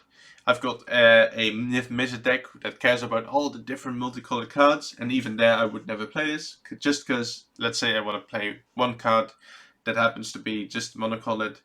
Suddenly I can't because I've got this. Yeah, I'm going to put it right next to Ancient Cigarette. I think this card is awful. I suppose if you have a deck that is literally only multicolored spells, I guess then it's playable. So I'll put in D tier. Of course, there would be very good. But that's basically one deck in existence. Yeah, so I can't put it any higher than D tier. Snow-covered plains and plains, they're average. They're alright. You need a couple basics in your deck probably, for whatever reason. The snow-covered one is a little bit better, just because sometimes people will be playing the extra planet lands, the one that exiles a land you control, and then all those lands with the same name tap for 2 mana instead of 1. And usually those people will be playing snowlands, so yeah, there's basically no reason to not play snowlands apart from just not having access or being a pain in the ass. But both are just fine, and those go in B tier. Urza's Tower is one of the Tron lands. This one taps for 3 mana if you have an Urza's Mine and a power plant. Previously, this would have gone in D tier because it's too difficult to assemble Tron. However, nowadays we have the new Planar Nexus. That is every non-basic land type, including the mine and the power plant and the tower. Which also just taps for colorless, and you can use it as a filter land even. Because of the existence of this card, and the existence of cards like Hour of Promise, like this one, these two cards in combination basically justify playing these. And when you do, it's pretty awesome. Being able to play a 5 mana ramp card like this and then get basically 4 lands onto the field, that's a pretty good deal. I think these cards justify playing a bunch of other cards, just because of how good they are together, because together they basically tap for 4 mana. Yeah, and I think they go in the in tier. I think these cards are awesome, and you can put them in a lot more of your green decks, if you know about their existence. Cloudpost is a little similar. This one's a little worse. It enters tapped, and it taps for 1 colorless for each locus in play. So usually that's only going to be itself, but you could be playing stuff like Planar Nexus or Vesper Stage or other different copy effects, and then it does get better, but this card does not justify playing all those cards. And you basically need to be playing a dedicated deck towards it, something like the new Vesuvian Queen card or whatever, the Odo or Omo, I should say. Yeah, this one's just okay. In those decks it's awesome, but in every other deck this card's unplayable, obviously. So I'm gonna put it right in the middle in B tier. Plaza of Heroes is a colorless land that can tap for 1 mana of any color, as long as it's spent to cast a legendary spell. Or it can also add 1 mana of any color among legendary permanents you control. And then for 3 mana and tap and exile it, target a legendary creature, gains hexproof and indestructible until end of turn. So in your legend tribal decks, this is just an amazing fixer. And on top of being that, it's also a protection piece. Yeah, this card is awesome. You can even play it in other decks if you really care about being able to protect your commander. Not much else to say. I love this card. I think it's awesome. I won't put it in every deck, but I will put it in a bunch of decks. Port Town is the reveal land. It's a dual land cycle that enters tapped unless you reveal, in this case, a plains or an island from your hand. And if you don't, it enters tapped. These are not great. There's basically no reason to play them nowadays. There are so many better lands. These basically only work in the early game when you still have a bunch of lands on hand. And otherwise they just enter tap later, which sucks. There's no reason to play these, and they go in F tier for that reason. Prairie Stream. These are the Tango lands. They enter tapped unless you control 2 or more basic lands. They do have land types, so there might be a reason to play these. These are fetchable. If you're running enough basics, you can play this. Although personally, I'm not really running these anywhere, but they're okay. I'll put them in B tier. Prismatic Vista is basically Evolving Wilds, but the land it fetches enters untapped in exchange for paying just 1 life. Not much of a downside. These are awesome in your 2-color decks, for example. Not much else to say. It's pretty good. Amazing in landfall, A tier.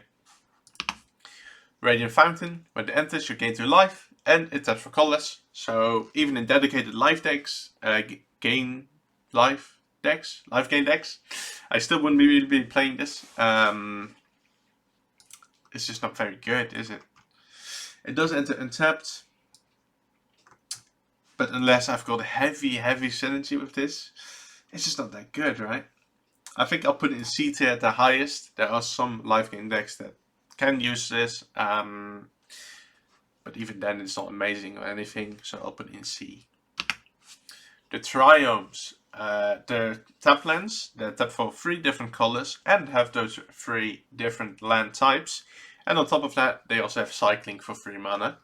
So yeah, these are awesome. I will often play just 1 or 2 in my 5-color decks, just to be able to fetch them. Not much else to say. These are pretty awesome.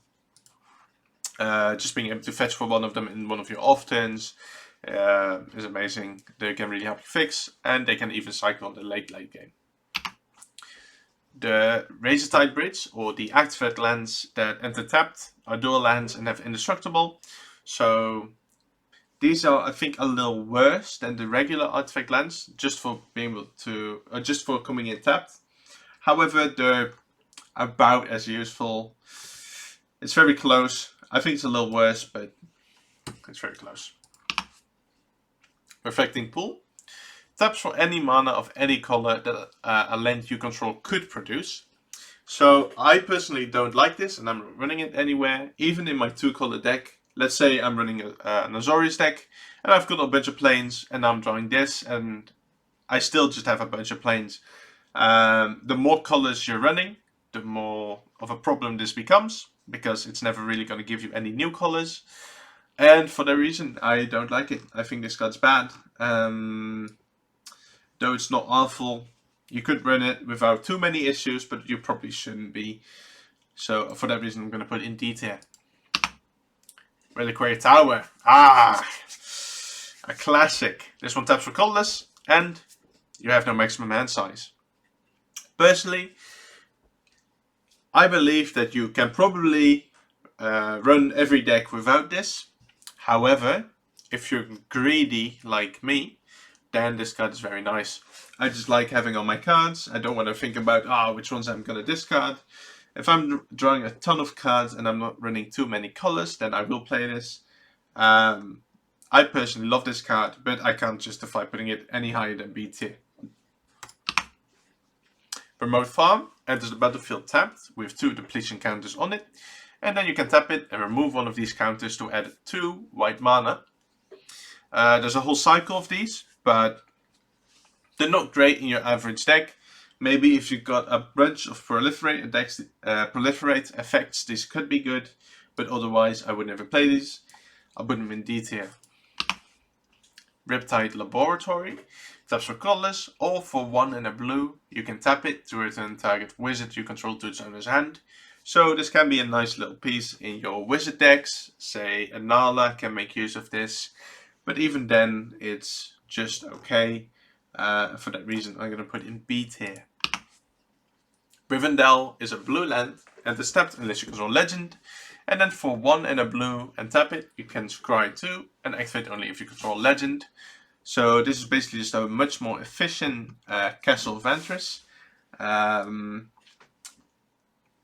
But even then, it's not amazing or anything. If you've got a cheap enough commander that this can enter untapped, it's okay. But even then, you really just hope you don't have to use this, especially in blue. For that reason, I can't put any higher than C tier. River of Tears, this one only exists for the Mir. It adds blue, and then if you play the land this turn, add black instead. Personally, I don't like this land. It's okay in the Mir, you can definitely play it, but needing to have lands on hand just to be able to enable this is kind of a pain. It also only taps for black the turn you play it. So it is a bit awkward. You also just have to be thinking about this card while doing all of your turns, which is just annoying. Which means I personally don't like it, but honestly, you can definitely play this in your Demir decks, and it's not really a problem there. I'm going to put it in B tier. Roadside Reliquary. Taps for colorless, or for 2 mana, you tap and sack it, and then draw a card if you have an artifact, and then you draw a card if you have an enchantment. So if you have both of those, this can be a nice little way to, get some card draw in the late game when you don't need the land, and for that reason it's just okay. B tier. Rogue's Passage is a colorless land, and for 4 mana tap it, you can give target creature unblockable this turn, which is some decks really want that. So if you've got like a Voltron commander, this card is pretty awesome. Just having the ability to do this is awesome. But most decks definitely don't want this. This is definitely a bit overplayed. For that reason, I'm going to put it in B tier. Access Tunnel is the same thing, but you can only give a creature with power 3 or less unblockable.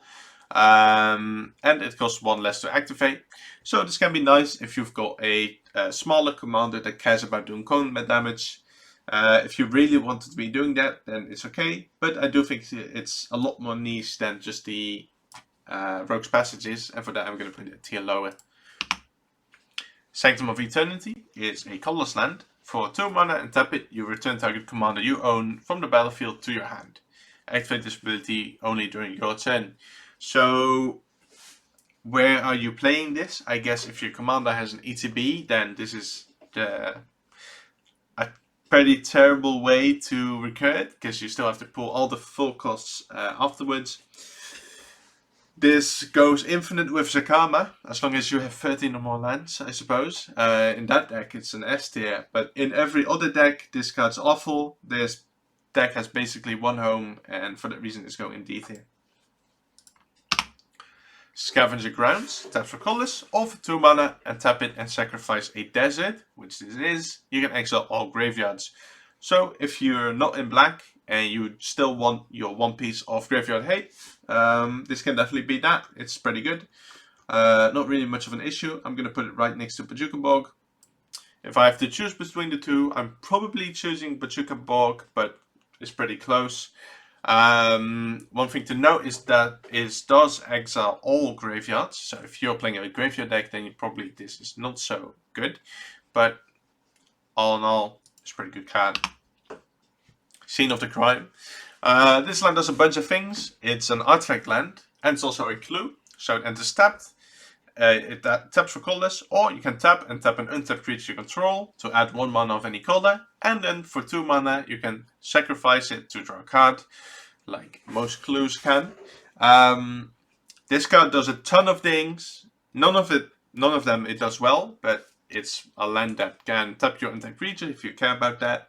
Say you've got one of the new Survivor legends from Duskborn, or something older like Amara. It's also an artifact land, which some decks care about. It's also a clue, which means you can sack it in the late game. Yeah, this land does a ton of things. And this definitely has homes. Although, even then, I still think it's pretty niche. You shouldn't be playing this willy-nilly. I've put it in B tier for now. Scorched Ruins is a colorless land that when it enters you need to sacrifice 2 untapped lands or bury Scorched Ruins, and then it taps for 4 colorless mana. So in a vacuum, this is basically a land that taps for 2, because on turn 3 you can play this. But outside of your colorless decks, I probably wouldn't play this, because it basically messes with your mana too much. I've played this in the past. I've tried it in something like the Revi, but I personally didn't like it because I just had a ton of colorless mana and just not enough colored mana anymore. There are definitely some decks that can use this to create effects, say colorless decks, but otherwise I probably wouldn't play this. So I'll put it in B tier. Seagate Restoration is one of the MDFCs. This one can be played as an untapped blue land as long as you pay 3 life, or you can pay 7 and then draw cards equal to the number of cards in your hand plus 1, and then you also have no maximum hand size for the rest of the game. I absolutely love this card. I think this is awesome. I almost want to put in S tier, though admittedly I'm not playing it in every blue deck I own. For that reason I'm going to put it in A tier. Sea of Clouds. These are the Battle Bond untapped lands. They basically enter untapped as long as you're playing Commander, which is pretty great. Yeah, A tier. Seachrome Coast. These are the fast lands, and as I've said many times before, because of how good our fixing is nowadays, there's basically no reason to play this. Yeah, these are going in F. Seagate Wreckage. It taps for colorless, or for 2 mana, and specifically a colorless mana. You can tap it to draw a card, and then activate only if you have no cards in hand. So nowadays, with stuff like War Room and stuff, there's basically no reason to play this. You can only play in your very aggressive or get rid of your hand quickly decks. And even then, it still has the condition of needing colorless mana. I'm sure there's probably a deck that can use this in an okay way, but otherwise, this is almost FT.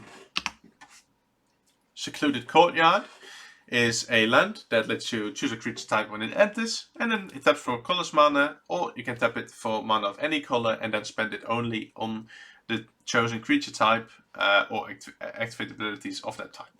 So this is okay. You play it in Tribal, but compared to Cavern of Souls, this does not give an counterable, but can be used for activate abilities, which can be nice. I think it's pretty similar in Tribal decks. This card is pretty great. B tier. Secluded Steppe is a white land, enter stepped, and the cycling for white. You've got a whole cycle of these, and yeah, they're just okay. I'll put it right next to the Blasted Landscape, which I think is right here. Seraph Sanctuary is a land, very similar to Radiant Fountain. When it enters the battlefield, you gain 1 life. And then whenever an angel you control enters the battlefield, you gain 1 life as well. Of course, it also taps for colorless mana. So, you should never be playing this in angel decks. I don't think, because those decks, if you also care about life gain, you've got plenty of ways to do that. You could be playing literally any other utility land, or if you're playing Amara, then this isn't a plains, which sucks. It's really not worth it. The only reason I could say for playing this is if Radiant Fountain is so good in your deck that you want a second one, and even though this one only gains you 1 life, then maybe you could play this, but it's just worse in every way, and you should basically never play this. But for the Radiant Fountain example, I'll put it in D tier. Seraph Sanctum. Yeah, okay. If you're playing Enchantress, this is absolutely amazing. It taps for 1 white for each enchantment you control. Absolutely bonkers in those decks, but not every deck is that deck, so I'm going to put it in A tier. Sheldog Isle is the blue hideaway land. This one lets you play the card for free if you have if a library has 20 or fewer cards in it. You can play this in Mill, but Mill sucks in Commander. But yeah, in those decks it's okay. And for that reason I'll put it in B tier. Shifting Woodland. Enters the battlefield tapped unless you control a forest. Taps for green. And then for 4 mana you can have it become a copy of target permanent card in your graveyard. And activate only if there are 4 more card types among cards in your graveyard. So time will have to tell how good this card actually is. I don't really have decks that can make great use of this, I don't think. However, the opportunity cost is pretty low, because it is just an untapped green land most of the time. But the activability is a little bit niche, so I'll put it in B tier for now. Shenka, the Bloodsoaked Keep, is the red legendary land, comes in untapped. And for a red and tap it, you can give a legendary creature first strike until end of turn.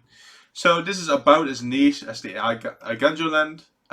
First strike generally doesn't really matter, so I'll put it right next to that one. Yeah, it's very similar. Opportunity cost very low, but it also doesn't do a whole lot. Shivan Gorge, this one taps for colorless, or for 3 mana, or 2 and a red, I should say. It taps to deal 1 damage to each opponent. So this is okay in the Obnixilis deck I mentioned before, probably, but otherwise it's pretty useless. If you have, say, an infinite combo by tapping and untapping your lands, this can be a win con. So it does have some homes, and I'll put it in seeds here. Shizo, Death Storehouse, is a black legendary land, also comes in untapped. And this one, for black, you can tap it to give a legendary creature fear until end of turn. So it can't be blocked except by artifacts and black creatures. Fear isn't quite unblockable, but it is actually pretty useful. This you can play in, say, your black Voltron decks, and can be pretty good there. Honestly, the very low opportunity cost, and honestly, reasonably high payoff, means this is an A tier. This is a pretty good card, I like it. Shrine of the Forsaken Gods is a land that's for colorless, or that's for 2 colorless, but only for colorless spells, and activate only if you control 7 or more lands. So if I'm playing a colorless deck, then this is pretty good. Or if I'm just super heavy on artifacts, and then I could play it, I suppose. Honestly, as soon as you have 7 lands, then this matters a lot less, but it's still okay. I'll put in B tier. Skarg, the Rage Pits, is a colorless land, or for a green and red. You can tap it to give a creature +1/+1 and trample until end of turn. Very similar to the classic Wolfren we saw before. It's about as good, and I'll put it right next to it if I can find it. I think I put it in here. Yeah, here it is. Okay. Skycloud Expanse, or the original filter lands, are not quite as good. They don't tap for colorless mana themselves, which means you can't play them on turn 1 really. Or at least you can't use them for your turn 1 Soul Rings. These are quite a bit worse because they're just that much more awkward in having to filter your mana and think about how you're gonna be using that. Sometimes they can really mess you up. You also can't be playing too many of them, because if you're having a hand with like 2 of these and that's it, then you just don't have any lands. But they're okay in 2 color. I'll put them in B tier. Slayer Stronghold, that's for colorless, or for red and a white. You can tap it to give a creature +2/+0, vigilance and haste until end of turn. So this is one of the haste givers. This one also gives a slight power boost and the ability to give vigilance. It's okay. I'd probably rather just be paying 1 mana less just for the haste, but it's still okay. I'll put it in B tier. Sokenzan, Crucible of Defiance, is the red channel land. This one, for 3 mana and a red, you can discard it to create 2 1/1 colorless spirit tokens and give them haste until end of turn. And of course, cost 1 less for each legend you control. So the opportunity cost is very low, but also the payoff of this one is probably the lowest out of all of them. There aren't that many decks that really want something like this, but even then, it's still just an untapped red land, so I can't really put it any lower than a B tier. Spinerock Gnoll is the red hideaway land. This one, for a red, you can tap it to play the exiled card without paying its mana cost if an opponent was dealt 7 or more damage this turn. So as long as you can consistently pull this off, I think this card is good. Honestly, I think this card is probably underplayed in your aggressive red decks. I like it. I'm going to put it in B tier. Spire of Industry, that's for colorless, or you can tap it and pay 1 life to add 1 mana of any color as long as you have an artifact. So in your artifact decks with a bunch of colors, this can be quite nice. However, it's not amazing or anything. And you can also, it can be a little bit awkward. Say you don't have a Signet on turn 2, or you need the mana earlier before you have an artifact. This can kind of mess you up. So I can't put it any higher than a B tier for that reason. Spymaster's Fall is a black land that enters tapped unless you control swamp. This one, for black and tap it, you can have target creature you control connive X, where X is the number of creatures that died this turn. So if you haven't played with this card, I would encourage you to, because this card has been absolutely nuts previously for me. Let's say there's been a board wipe, but somehow there's still a creature I control on the battlefield afterwards, say something died, or let's say just a bunch of stuff died, I can suddenly look at, say, 5 cards, and then put a bunch of counters on my dude, which usually matters less. But being able to, say, loot 5 if 5 creatures died is absolutely amazing. This can really sculpt your hand and can really just help you an amazing amount. I love this card. I'm going to put in 8 here. Demolition Field. We've got a bunch of these. This one, tap for colorless, or you can pay 2 mana and tap it and sacrifice it to destroy target non-basic land opponent controls. They can search the library for a basic, put it onto the battlefield and shuffle, and then you get to do the same. So if there's a bunch of problematic lands in your meta, this one's not terrible. This one doesn't de-ramp you, but is a little bit inefficient. But even so, it's not bad. I'll put it in B tier. Then we have Field of Ruin. This one does the same, but instead of having you and the opponent whose land you destroyed find a land, this one has each player find a land. So also the 2 opponents that didn't get hit by anything. Yeah, you should never play this. These are awful. Yeah, there's just a bunch of different options you could be playing. This one sucks. Ghost Porter is similar. This one tap for colorless, or you can tap and sack it to destroy target land, and then the controller may search their library for a basic, put it onto the battlefield. But you don't get to do the same. So this does deramp you, and personally I don't like it. As we're gonna see soon, there are just a bunch of different options, and I don't think there's ever a reason to be playing this anymore. Strip Mine, just straight up, is a colorless land, and you can tap and sack it to destroy target land. So this one is a lot more efficient, can hit any land. Though please don't just blow up your opponent's basics for fun, which you can't do with your next option, Wasteland, which is very similar. This one only hits non-basic lands. This one's a bit more ethical, but is also about as good as the Strip Mine and the Field of Ruin, which are all going in B tier. Sunhome, tap for colors, or for 4 mana in Boros colors, you can give a creature double strike. Can be nice in some decks, can just double the your command's power if you're, say, playing Voltron or whatever, or just have a big guy or care about combat damage. It's okay, although very inefficient. I don't think this has many homes, and therefore going in C tier. Sunken Palace is a blue tap land. It's a cave, and for 1 and a blue, and tap it, and exile 7 cards from your graveyard, you get to add blue. And when you spend this mana to cast a spell or activate an ability, you can copy it and choose new targets for the copy. So if you can pull this off relatively easily, and you don't need the cards in your graveyard, great. Not much else to say. It does cost 2 mana, but you get to essentially copy a spell on your land, and you don't even have to sacrifice the land to do it. Honestly, I think this card is pretty good, but it does enter tapped, and the decks you actually want to play this in are very few and far between, I think, so I can put it any higher than B tier. Survivor's Encampment is a colorless land that can tap for colored as long as you also tap and untap creatures you control. It's also a desert for what it matters. Yeah, this basically doesn't matter unless you're playing something like Amara, where you want to be tapping creatures for some reason. There are a bunch of the new cards in the Dust set that care about being tapped in your post-combat main phase. It can be nice there, I suppose, so it does have some homes. But generally you shouldn't be playing this unless you're actually getting value from that effect, not just because you need the fixing. So I can't put it any higher than C tier. Swarm Yard is a colorless land that can tap to regenerate an insect, rat, spider or squirrel. So if you've got a bunch of these, or your commander is one of these, sure, play it, it's fine there. Otherwise, probably don't play it. Yeah, it's going in B tier.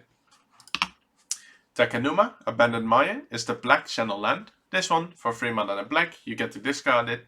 And then mill 3 cards and return a creature or planeswalker card from your graveyard to your hand. And of course, cost 1 less for each legend you control. So the opportunity cost is super low, and it's a nice little piece of recursion. I think this card's awesome. It's going in A tier.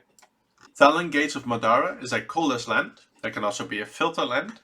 For 4 mana, you get to put it onto the battlefield from your hand, and when it enters, you can have up to 1 target creature face out. It's also a gate for the gate decks. So this is a nice little role player. It's a gate, as I've said before, so you'll probably play it there. But also, if you're playing a little bit instant speed and you're not running too many colors, you could run this. When you do put it onto the battlefield, it's almost like a uncounterable piece of semi-removal while also ramping you. So it's not bad, but I also won't be playing this in too many decks, if I'm being honest. It's still a lot of mana, 4 mana is, and not tapping for any colors is pretty rough. When you do use it to put it onto the battlefield, you're also probably not using the mana it produces itself, so that makes it, less efficient. Tarnation Vista is a land. It enters tapped, but when it does, you choose a color, and then it can tap for the chosen color, or for 1 mana and tap, and then for each color among mono-colored permanents you control, add 1 mana of that color. So you need to have a bunch of different colored, mono-colored permanents. And if you have at least 3, that is pretty good, of course. However, I probably need to play around with this a lot more, because I'm not sure how achievable that is. It definitely has the potential to be A tier, but I do think the amount of decks I can actually use that is pretty fringe. So I'll put it in B tier for now. Tarnished Citadel is a colorless land. They can also tap for any color, but when it does, it deals 3 damage to you. So this is almost like the original Mana Confluence. It can just tap for colorless mana, but if you actually need the colored mana, then this quickly adds up. Personally, I haven't really run this anywhere because I'm just too afraid of the 3 damage. But you definitely could. It's probably not bad. I think it's B tier. The Temples. They enter tapped, and when they do, they scry you 1. They don't have land types, but they're dual lands. You used to see these a bunch, and in the past I also wouldn't really run these. Nowadays, with the Surveil lands, there's even less reason to run these. I'm never running them. I don't think you should, but you could. It's not the worst thing in the world, but I can't put them any higher than D tier. And personally, for me, they're F tier. Temple of the False God. Now, there's a ton of things that can be said about Temple of the False God. We could make a whole hour-long video about this card in itself. But for me, it's B tier. If you're running enough lands and land to this, say you're running close to, say, 40 in total, or 40, 45, something in that range, then you can definitely play the Temple. It's not bad. If it's your 5th land, it just taps for 2, which is nice in that way. And it's definitely not as unplayable as people like the guy from the Command Zone will lead you to believe. I think this card is absolutely fine in a lot of decks. However, you do want to be using that mana, so whether it's either you have an expensive commander, let's say a commander costs 6, this can be nice, or you probably need to be running green for your land ramp, or you just have a ton of card draw, so you can always be using this mana. Usually using the mana isn't a problem, but I think this card is absolutely playable and therefore goes to B tier. Temple of the Dragon Queen. When it enters, you can reveal a dragon card from your hand, and then it enters tapped unless you did so, or you already control a dragon. And then when it enters, you choose a color, and it taps to add 1 mana of the chosen color. So it's okay in dragon decks. I don't like that it only taps for 1 mana. It's basically like a Prismatic Vista, which I already wouldn't be running in my 5 color dragon decks. And for that reason, I think there's basically no reason to be playing this outside of budget reasons, which are not taken into account. I think this card is pretty bad, and it's going F tier for me. Terrain Generator is a colorless land, and for 2 mana and tap it, you can put a basic land from your hand onto the battlefield tapped. So where would you actually want to play this, right? The only reason I can find to be playing this card is if I'm playing at instant speed already a lot and I want something to do if I'm not using my instants. However, is this really worth the utility slot then? I highly doubt it, because it's not card advantage like, say, Myriad Landscape is, which gets you an additional land. This one just grabs you the lands that you already had. If I'm, say, playing Baral, it's also not a blue land, which sucks for the counter spells. Honestly, I don't think this card has a single home. I think it's unfortunate, because it doesn't seem that bad, but I just don't think this card has any homes. Which means I almost want to put in F tier, but I could maybe see it in some kind of blue deck. Or maybe someone has built something totally new with this card actually pretty okay in. But even then, it's probably not going to be much more than just okay. And for that reason, I'm going to put it in D tier. Falling Glaciers. This is an old one. It enters tapped, and then for 1 colorless and tap it, you can search the library for a basic land, put it into play tapped, and at the end of turn, return it to its owner's hand. So this is a very old card. It used to be pretty okay in like super slow decks, where this is basically card advantage, making sure you don't miss your land drops. But nowadays, I think it's simply too slow. It doesn't even have a use case like the gate one. This one also only returns at the end of turn, so it doesn't even work with, say, extra land drops and stuff. I think this card's pretty bad nowadays, and I'm gonna put it in D tier. The Black Gate. At the step, unless you pay 3 life. It taps for black. It's also a gate. And then for 1 and a black, you can tap it to choose a player with the most life or tied for the most life. And then target creature can't be blocked by creatures that player controls this turn. So you can use this in, say, Voltron to give a creature you control basically unblockable for a player. And the opportunity cost is pretty low. It's an anti-black land, although it does cost 3 life when it does enter. But I think it's pretty okay, and I'm going to put it in B tier for that. The Mycosynth Gardens is a colorless land that's also a filter land, and then for X you can tap it to have it become a copy of a non-token artifact you control with mana value X. So I've played this a bunch, but I've basically never activated this card. I don't think this card is very good, actually. I think this card reads a lot better than it actually is. A lot of times you just don't really want to be doing this. You're basically getting rid of a land you control to make another copy of something at a pretty inefficient rate. I don't think this card is very good. It's also not terrible, so I'm going to put it in C tier. The Shire is a green land and tapped unless you control a legendary creature, and therefore 1, a green, and tap an untap creature control, create a food. So very little payoff, and it's asking you to do a lot of things. It can enter untapped, and it's a legendary land for if you care about that, but I don't think this card is very good, even in food decks. It's pretty niche, even then it's not that great. I'm gonna put it in C tier. Vespian Stage. Taps for colorless, all for 2 mana and tap it. It can become a copy of a land and gain this ability. So this can be nice. I will play this if I'm playing, say, Field of the Dead or something like that. Or maybe I'm playing the Lotus Field. Then it's okay. But honestly, this card is probably played more than it should be. It's not that good in your average deck. You really need to have some synergy with it. But if you do, it can be nice. So I'll put it in B tier.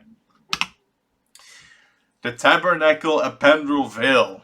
So it's a land. Doesn't tap for colorless mana or anything. All creatures now require an additional upkeep cost of 1. Or their controller has to sacrifice it. Yeah, this card is pretty toxic. You're almost never really seeing this, because also like thousands of dollars or whatever. But if we're judging by pure power level, this card's insane, right? If I'm not playing many creatures, or I'm playing, say, a Planeswalker deck, then this card's absolutely nuts. Yeah, not much else to say. For that reason, it does go in A tier. But probably don't play this with your friends if you intend to keep them. The World Tree, tap for green, and is tapped. And as long as you have 6 or more lands you control can tap for any color. And then for double Wooburg, you can tap it and sacrifice it in such a library for any number of god cards, and then put them onto the battlefield. So, unless I'm using the last ability to find a bunch of gods, I'm not playing this. Because if I need mana fixing, I don't want to be getting mana fixing on turn 6, or when I have 6 lands. I want to have it early, right? And you don't really need this. On top of that, it enters tapped, which is a big downside. So, unless I want to find a bunch of gods, then I'm never playing this.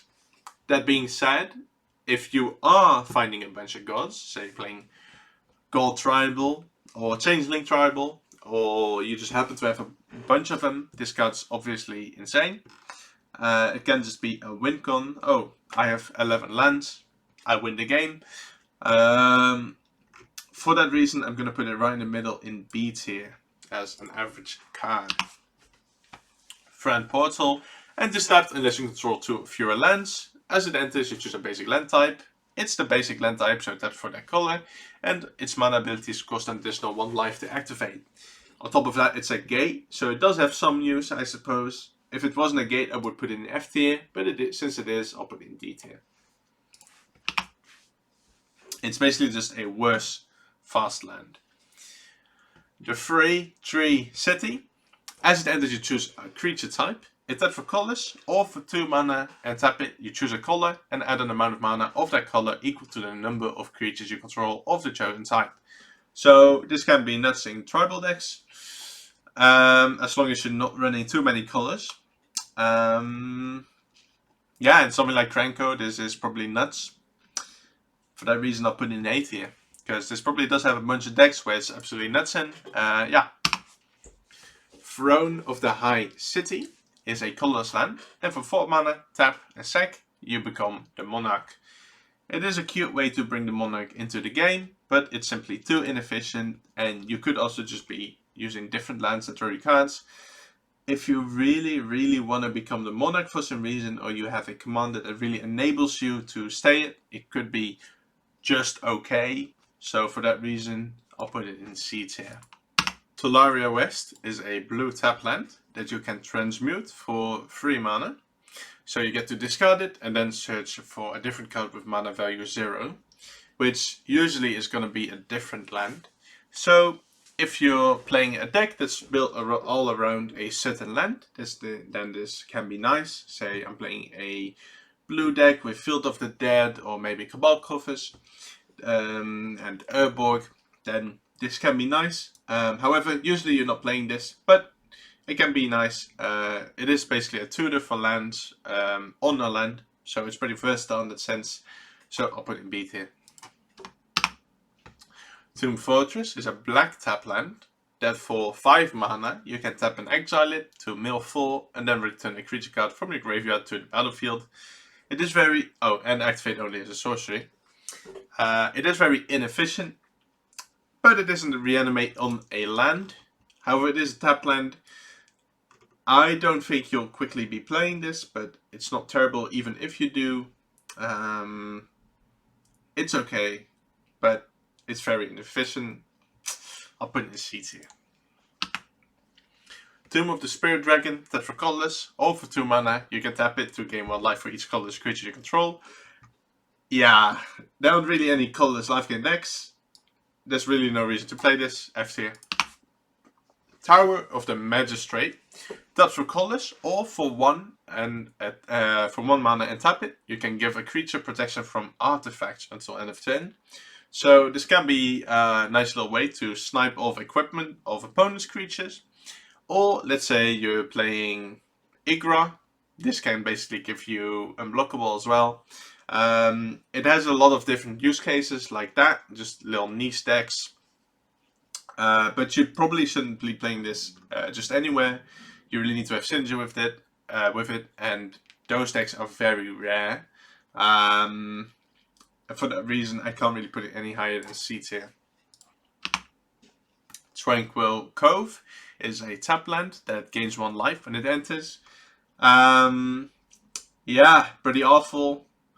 There's the Radiant Fountain argument, and it's going right next to, where did I put the Seraphim? Right next to that. If you really want the life gain off of this, if it gives you patron value, can be nice. Otherwise, you're not playing this, and those decks are very rare. Treasure Vault is an artifact land that taps for colors, or for double X, you can tap and sack it to create X treasure tokens. I've actually played this a bunch, where I thought it'd be a little bit better because it's an artifact land, but in reality you just never use the ability. If you really want the artifact land, it can be okay. So in something like Osgear, you'll play this probably, but otherwise you probably won't. So I'll put it in C tier for that. Tundra, or the original duels, yeah, these are just better shock lands, and that's where they're going. If you have them, you'll play this in every deck you have, and they're simply amazing. Tyrant Sanctum, taps for colorless, or for 2 mana you can tap it to have a legendary creature become a god and put a +1/+1 counter on it. Or for 4 mana tap it, you can sacrifice it and put an indestructible counter on target god.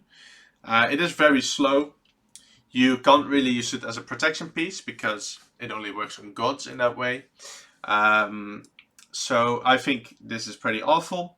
If your commander is a god and it doesn't have indestructible, sure, you could run it there. In that case, it's still just a worse, almost a worse Plaza of Heroes. Although the counter does stick around, which maybe you can do stuff with. Maybe you've got, say, Skullbriar. That guy really cares about the counters. I could play this there. But the decks are very niche, and for that reason, it's going to go in C tier. It's not awful, but the decks are pretty rare. Ugin's Labyrinth has Imprint. You can exile a colorless card with mana value 7 or more from your hand. And if you do, it can tap for 2 colorless instead of 1 colorless. And it can also tap later to return the extra card to your hand. So if you have a bunch of these cards, maybe you're playing colorless deck, yeah, this card's awesome. In those decks it's like S tier, but most decks aren't that. But in those decks it's absolutely amazing, so A tier.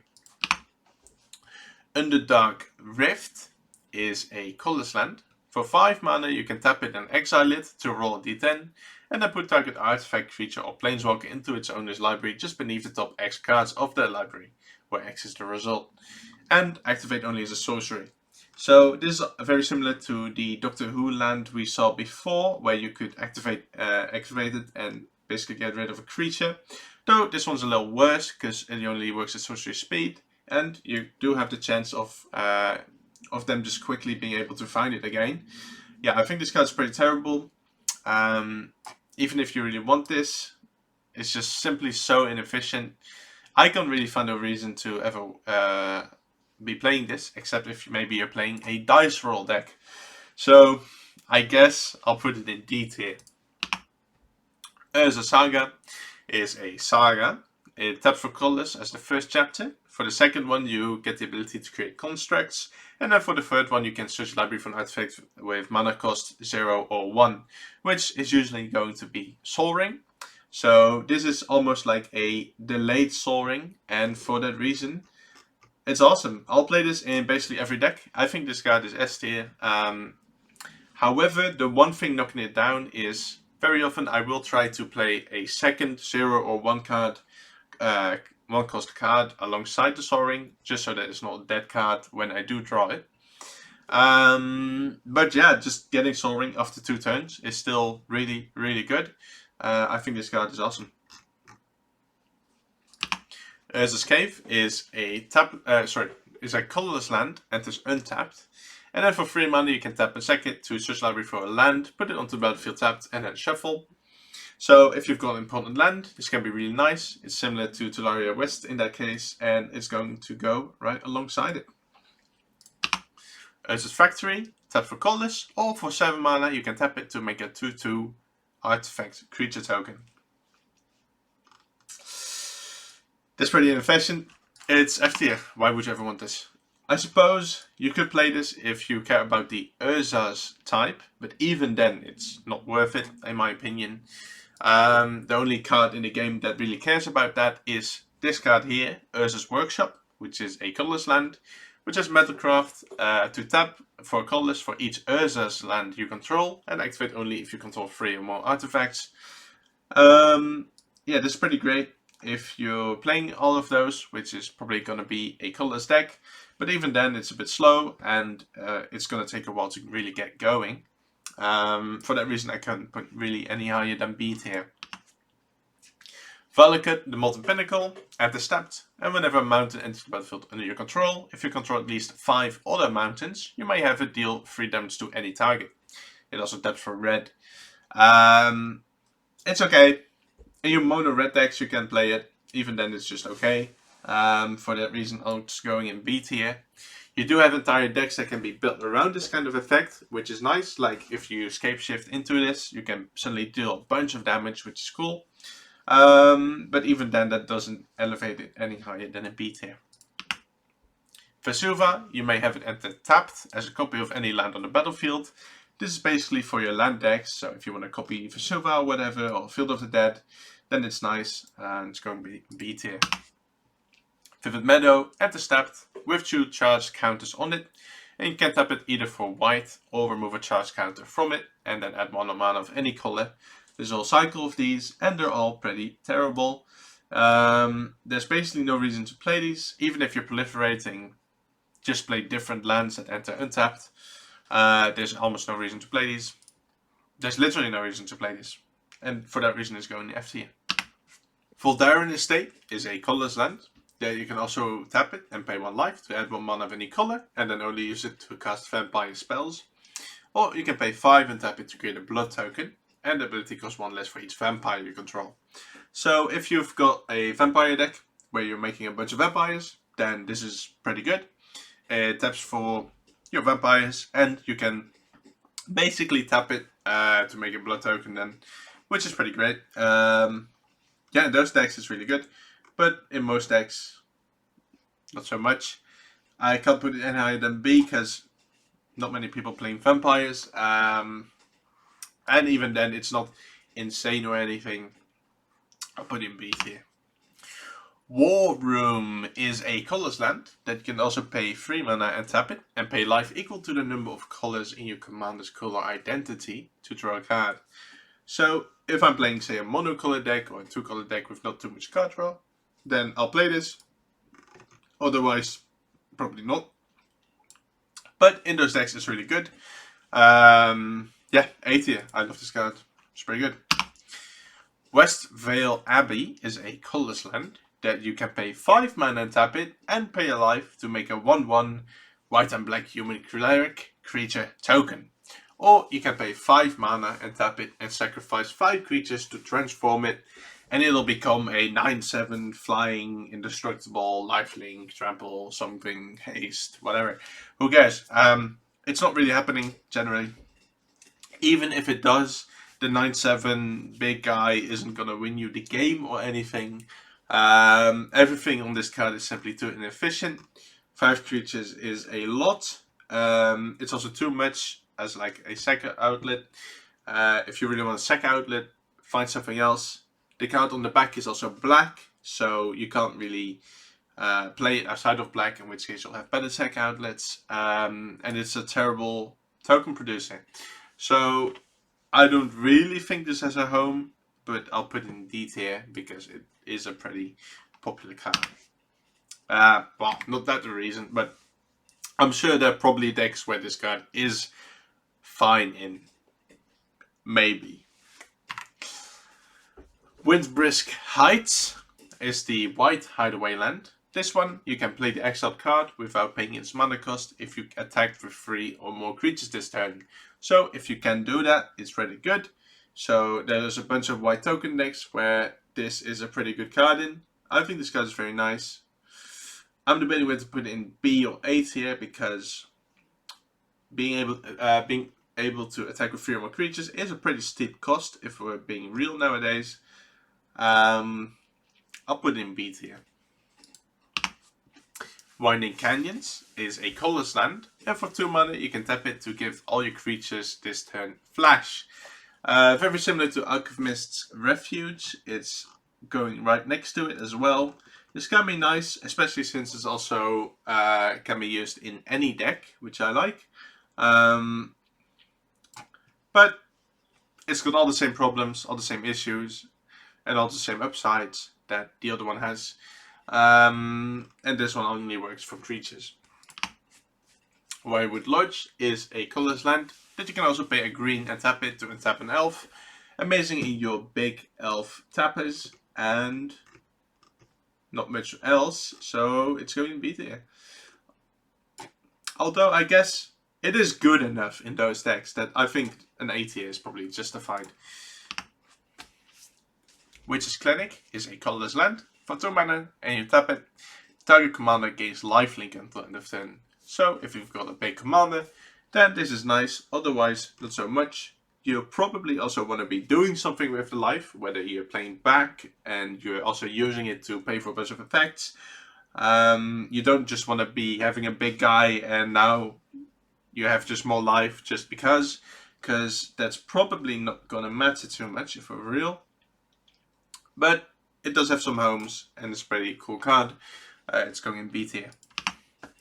Witch's Cottage is a black land. It's a swamp actually, and it enters tapped unless you control 3 or more other swamps. And when it does enter untapped, you can put a creature from your graveyard on top of your library. This one is fetchable, so it does get some points from that. For that, still works with Cabal Coffers as well. Honestly, not bad. I'll put in B tier. It's also just comparing this to the other black card that lets you put a creature from your graveyard on top of your library, like the Mortuary. This one's just miles better, right? Urborg, Tomb of Yawgmoth. Each land is a swamp in addition to its other land types, including this one, so all the lands can tap for black. Amazing in black decks, or if you're just running black, this can just help you fix your mana. It also helps you enable, like, maybe you're low in life and now you can tap your fetches or your mana confluence without paying life. It also enables Cabal Coffers. Yeah, this card's awesome. And Yavimaya is basically the same but for green. Has some other different use cases and it's just as good. Honestly,